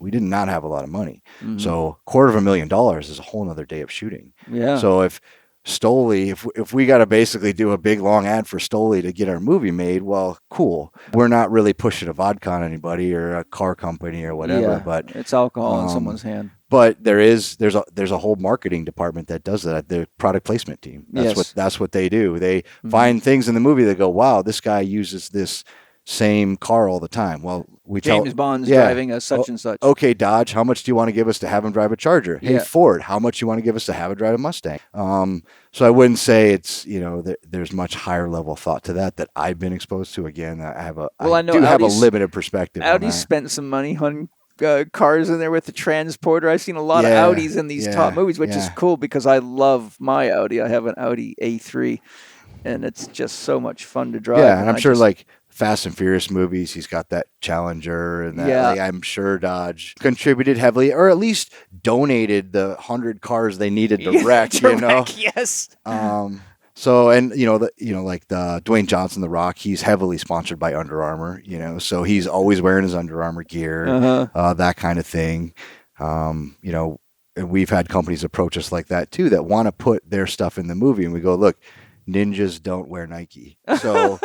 I would love to outfit these super soldiers in the latest Nike sweatshirts, but that's not going to happen for this movie. No. So I'm sure, like I said, there's still a whole nother part of the movie business I haven't been exposed to, the very high level stuff. And I'm sure there's some shit that goes down that would make me even cringe and go, what? Go start a farm. Go quit, give it up and go start a farm. But I guess I'm in a sheltered, happy, privileged world of just being able to make cool action movies. Well, that leads me to, my second to last question. What are some good action movies coming out that we can look forward to? Do you have any insider tips on that? I don't. And it's weird because everything's kind of being pushed to streaming. Like Netflix, I'd say Netflix, I think, might be the biggest studio at this, other than Disney. Disney owns most of the planet, I think, at this point. Yeah. But Netflix is huge, so they're doing a lot of stuff. I feel like they quite haven't got to the big budget world of making an awesome film yet. I think they're going to get there. Mm-hmm. They're still making these things that they can pump out and turn around very quickly. But I don't know. I mean, we're waiting on John Wick 4. I'm hoping that's gonna go. But we're supposed to shoot in a bunch of different countries around the world, and right now you just can't do that. And a lot of the bigger ones have been put on hold. As far as action movies coming out, I don't know. Some of the stuff that I've seen come out through Amazon and Netflix have actually been quite decent. They're series. they've gone a lot. Yeah, I I mean, I almost live exclusively on Amazon and Netflix at this point as far Yeah. as series, and they're getting way, way better. And I think they're only going to get more, but they also have a whole different model they're working with as far as subscription based things, and we even did we pitched a project to them. We did some research. They think they've already maxed out their United States subscribership. Wow. So now mostly all the stuff they're doing must have an international appeal to it, because they're now trying to get users in India and Europe and China, whatever. They already know that they've 95% of the people that would ever sign up for Netflix in the US are already signed up. So they can't sell a movie now just marketed towards Americans. Right. It's got to have an international appeal or international music appeal or something like that. So everything's going through a huge shift right now, and they have tons of money and tons of power. And now with movie theaters being closed, that's kind of throwing a big wrench in the works. And now they're proving that they can release movies strictly streaming. I think like the Troll movie made like $200 million just streaming alone, Wow. which is crazy. So now everybody's kind of rethinking, like, well, do we really need to put it in theaters? That's a lot of work. Yeah. Because they have to pay the movie theaters to show their movie. Oh, they do. Yeah, that's when you get that big release, it's the premiere, and they'll basically buy out 5,000 theaters in the country. Right. And that's, they can make or break a movie based on how much P&R they want to put into that sort of thing. Like if you want to release your movie in 1,000 theaters, you're probably not going to sell very many tickets. Right. If you release in 5,000 theaters, well, then you have these huge blockbuster numbers, blah, blah, blah. So and again, it's all based on these formulas. They plug everything in. You got this lead actor, you got it shot in this country, it's got this music, blah, blah, blah. We think it's going to make this much. So this is how much we'll budget it for. And this is how we'll do the movie. Did you ever see the Genius series on Amazon? One was on Picasso and the other one was on Albert Einstein? No, I have not. Phenomenal. I'll have to watch Two that. amazing, well done series, really authentic. I studied 3 of Einstein's biographies in my life because he's one of my heroes, and I just thought it was fantastic. Really gave you the sense of what it was like to be Albert Einstein. And then the Picasso series was it was Antonio Banderas as Picasso, and he just played the role so good. Oh, so they have like actors portray that. Yeah, oh, that's man. cool. Full on. I mean, Yeah. it's really well done. And it's like 10 episodes. So it's like a 10 1-hour movies that you get to watch that all are a coherent story. And really, I mean, not only were they really good, but when you think of all the things that you and I have just been talking about life, about COVID, about, governments, wars, the challenges human beings go through, when you see what Einstein and Picasso both lived through, you realize what we're going through now is nothing new. It's just that it's happening through technology instead of being put right in your face with someone smashing your door down and trying to throw you in jail for being a Jew or kill you or things like that. But you see the whole archetypal storyline, like the hero's journey sort of storyline, it's just reinventing itself now through advanced technology. And when you look at what those guys lived through and the circumstances, pretty freaking intense. Like it really shows you how much depth of character Einstein and Picasso had to have to survive just being them. I would highly recommend it to all of you listening too. I will definitely watch that because I'm always looking for series as well. And there's so many. That's a good thing definitely about the streaming platforms is it's opened up this whole new world of a lot more creative ideas, and they have a lot bigger range and more money to give to smaller creative projects like that. Like, 10 years ago, that project never would have been done because they didn't have the outlet for it. What would they do with this? Like, CBS isn't going to play it. NBC's not going to put that on. Right. But now they're all need so much content all the time that really cool things are getting made all the time. There's so many good documentaries that are being made all the time. And now, of course, again, with technology, people have access to amazing cameras, amazing editing tools. So you can go and shoot your own documentary relatively cheap and then sell it to Netflix. Yes, I know many that have done. I've been on several of them. Yeah. So that's another great aspect as well. And then I really enjoy, there's been a lot of just really deep thinker, kind of weird technology. Like, I don't know, did you watch the Black Mirror series? No, but people have. You're probably the third or fourth person to tell me that's really good. It's just fun to like see it. You ever watch like the Twilight Zones? Yeah, back in the day? a long time So ago. imagine those, but the creepy part is our reliance on technology these Right. days, like Facebook and those kind of things, Yeah. and how that, you even see in China. China's now starting their social credit program, where like they're restricting what people can and can't do, where they can and can't live based on their social status and how much money they have. Oh And wow. like, so there's plays on that in Black Mirror and stuff too. And that's a good series. Another one on Hulu, I think, called Devs, that I love if you watched it to just interpret what you think about it, because it's about this super quantum computer they make that can apparently extrapolate data and recreate any moment in history. Wow. So basically, they're searching to get back to when Jesus was actually crucified. But the bigger story is why the guy's really doing it is because, some things happen in his life. But It's called Devs, like DEVS. yeah, Devs on Hulu. on Hulu. I've never used Hulu, but it keeps trying to insert itself into my Well, life. yeah, that was the thing too. I think I won't tell anybody. I borrowed some Hulu one time, but yeah, I like there's a lot of deep thinker pieces that. Yeah, I love that stuff. Just exploring, and then you like to really get in your own brain and like, what would that situation really be like, and is that possible? And a lot of bigger questions about the universe and God and I love that. what that really is. I got to write that down right now. Devs on Yeah. Hulu. Yeah, I think it's on Hulu, but you'll find it on. I think it was on originally like FX or something, but then now Hulu's kind of the dumping grounds of TV shows that they no longer air on the networks. Yeah. Well, just to close it out, what popped into my head, like what would I want to ask Kale?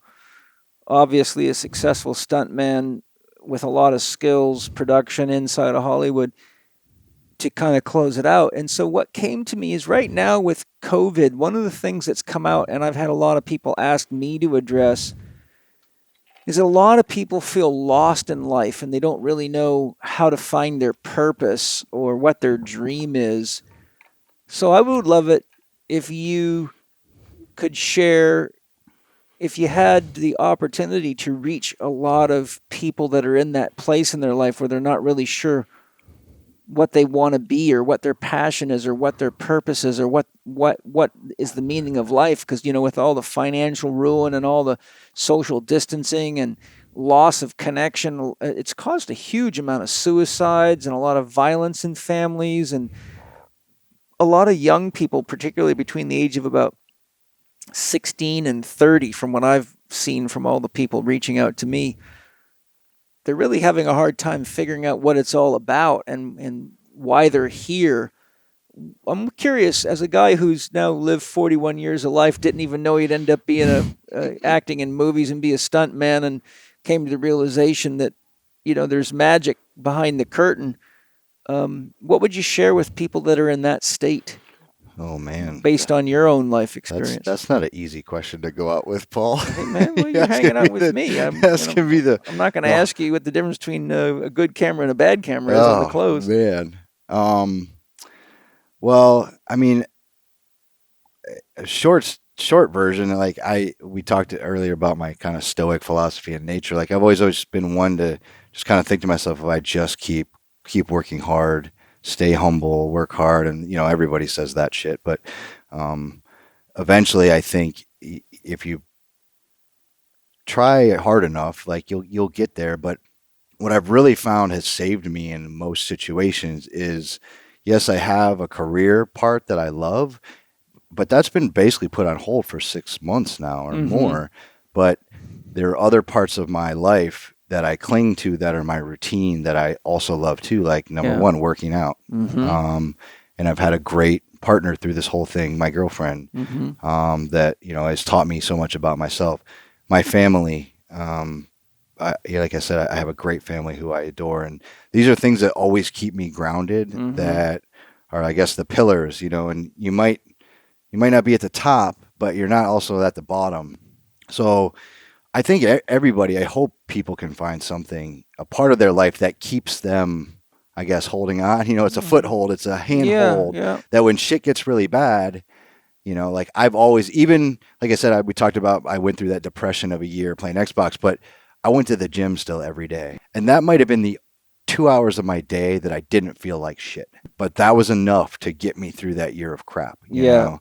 So I guess if your career was what you had invested your happiness in, and that's what you needed to be happy, I think you got some real searching to do to realize that that's just a part of you. And there's probably way other parts of you too that are as important or should be important, in my opinion, that you need. Maybe you got to focus on those for a while. Maybe it's just your dog, I had an amazing dog, and she passed away a few years ago. I haven't got a new dog yet, but like, she was like my rock, I would come home every day and she's happy to see me. And there were times that I didn't want to get out of bed, and I had to, because I had to take her for a walk, so stuff like that. So, I mean, I guess that's my only advice is if you feel pretty lost right now, like there's little guiding lights along the way that you can cling to while you might be fumbling in the darkness, but you find a log and you're like, oh, I recognize this log. Yeah. And then and maybe you trip over the next rock, but you fall into a puddle and you're like, oh, this is the pond I like, Yeah. I don't even know if that makes sense at this point. But it does. Yeah. I think what you're saying from, just listening to it is look for what gives you the stability, not only through the good times, but through the bad times. What's the common denominator? Like the common denominator is, you feel better when you're exercising, no matter how much or how little money you're making. Yep. You feel better when you're eating good food, no matter how much or how little you're making. You feel better when you stay connected to family and people that you love, no matter what's going on in the world, for better or worse. So what I'm interpreting, and you can tell me if I'm right or wrong, is instead of getting lost in what you don't have, pay attention to what you do have, and what are the things that you do have that ultimately give you what you called the foothold or the handhold that allows you to get to the next level as you can kind of process the situation. Yeah, no, that's a great way that's exactly what I was saying. So Good. Yeah. That means I'm a good student. Well, you're a better eloquent describer than me. Is that a word? Well, Describer? it is now. You put it together very coherently, where I was talking about puddles and logs and shit. So you're like, no. Yeah, well, I guess interpreting, but I was understanding it. I just think that so other people could possibly realize what you're saying is, hey, we all have the joy of eating, we hope. We all have the joy of having a place to live, we hope. We all have people that love us, and if we don't, it's our job to take the opportunity to really learn to love ourselves. So if we look at the things that really anchor us so that we can continue to participate in the majesty and the mystery of life, then it'll carry us through the trials and tribulations, because they're always there, right? Nobody's life's free of it. I figure that, no matter how bad you are, there's got to be something in your life that you still love. And so you cling to that. And then maybe you find another thing that you love. And now you got two things that you love. And then you find another thing. And, hopefully you find your way back to whatever it is that you truly want to do and be in life. But it's the little things a lot of times that keep me going anyways. Me too. That's why I love a good smoke. Yeah. I love a good smoke of clean tobacco and herbs. And it feels like it's like the peace pipe to me. It's like I take a moment to just be present with the world and the realities of the challenges and the fears and the joys and the glories and, being a daddy. And it's just like, it's my reminder not to go too fast, to stop, so that I don't forget to take a little bit of time to just celebrate and to share a bag with you or friends. It's just like, let's not get so caught up in work and deadlines and money that we forget to get the peace pipe out. So for me, it's a symbol of celebration. And so there's one of my little handholds, because I've been through plenty of my firestorms in my life. Yeah, no, absolutely. And for me, I think if I had to name one thing, it would be in the gym, and it's a spot, and no matter what city you're in, no matter what country you're in, somewhere there's a deadlift bar, and it always makes me feel maybe not like home, but like I know where I am at that point. At that very moment in time, I know exactly where I am. And the rest of my world might be chaos, but Yeah. I know where I am at that time. And that's what always kind of keeps me grounded and keeps me, that's like a reset every day. you know? Yeah, I love it. I'm with you. I've been lifting weights consistently since I was 12 years old, and that includes all sorts of things, from stones to being on the road and having no choice but to go out and go in the parking lot and do deadlifts with the bumpers of cars and occasionally setting off an alarm. Yeah. And I was probably like maybe 20, it was my late 20s. I decided I wanted to be a pro bodybuilder. I was going to be a pro bodybuilder. And so I worked with a guy at the gym and I did some questionable things and I embarked down that road and I was prepping for a show. I was about 8 weeks into like a 12-week prep. I was going to compete. And then I realized I hated every fucking second of that. I didn't want to be at the gym. I hated who I was. I was treating people like shit. And, 4 weeks out from this show I was going to do, I just said, I'm done. And he's like, oh, everybody goes through this. You're not done. You're fine. And he tried talking me through and I was like, you know what? I'm just done. And I've never had the urge to do that again. And then, after that, like the gym, and it will always, that was the thing. It was always my happy place. 8 weeks of, I don't want to be here. Yeah. Back to my happy place. Yeah. So like sometimes even the things that we cling to too cannot be as happy, but, It's how we use them. yeah, it's a balance and it's, you can't abuse the things you love either, obviously. Yeah. Hey, what a great conversation. I've really enjoyed it. We covered a lot of ground. Yeah, man, we were all over the place. Yeah, That was but it's fun. It's a crazy journey. It is, and it's exactly like life, Yeah. It just takes its own course, and normally I do a pile of research, and today I just sort of went and said, what are some of the things I'd like to ask Cale? And I wanted to share you because I really love, you're such a big, powerful guy, and you're kind of like the kind of man that a lot of young people would just be absolutely mind-boggled to be able to touch and see how real you are or something.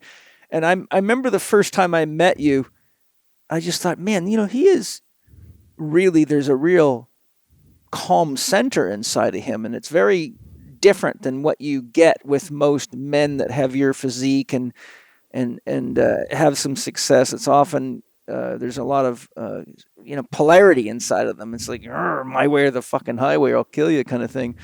But with you, I felt this beautiful live and let live type energy. Well, that makes me happy. Yeah, because like that's kind of it's a lot more how I see myself, to be honest. Like I don't see myself as that big person. No, and it was interesting for me. I was like, wow, I would have never, if I would have just let my average mind, social mind, look at you and say, he's going to be a badass, he's probably into shit kicking somebody or something. But when I actually got to spend time with you, I thought, he's like a real powerful monk. he's like a guy that you could spend some time out in the woods and just have a great time and feel completely safe and be glad that you got somebody that can wrestle a fucking grizzly bear with you. Well, I had similar things about you because I've met a few of your, I mean, I don't know if people that even take a class, but followers are like, some of them are a little, they have crazy views, crazy opinions. And Alex tells me, you want to go have lunch with Paul. And I was like, oh man, like I had no idea what to expect. I basically thought you were Jesus at that point. Forgive me. Yeah. And so it was so much better because I was like, oh, great. Like, oh, yes, I'm sure you're going to be, just sitting there and meditation. And then, but no, we had a great lunch. It was great to talk to you. And you're like still a normal, awesome dude to talk to. And then I told Alex, I'm like, that was nothing like I expected. He's like, what did you expect? I was like, basically Jesus and turning water into wine and all kinds of shit. And I wish. Yeah. And I was like, no, he's a real person. Yeah. And Alex was like, yeah, he's awesome. And I was like, oh, I'm so glad we got to have that lunch. Yeah, no, and it's great to be here at Alex's wedding and have some time together and eat some good food. Yeah. So where can people find more about you? I know you have a couple of websites, and is anything you want to share as we close so people can enjoy exploring you and your journey and anything else that you want to share. I mean, I guess I'm not super present on social media anymore these Good. days, but I have a small Instagram page. It's probably mostly me and my dog eating ice cream. Perfect. Those are the hand anchors points. Yeah. It's called it's at the Ice Cream Giant. Oh, So right. that was a nickname I was given at the Paleo show one year. But and the companies I work for is 8711 Action Design. Of course, you can probably just 8711. Yeah, 87 ELEVEN. Oh, that's how it's written out. Okay, 87 ELEVEN. Yeah. ELEVEN Action Design. Yeah.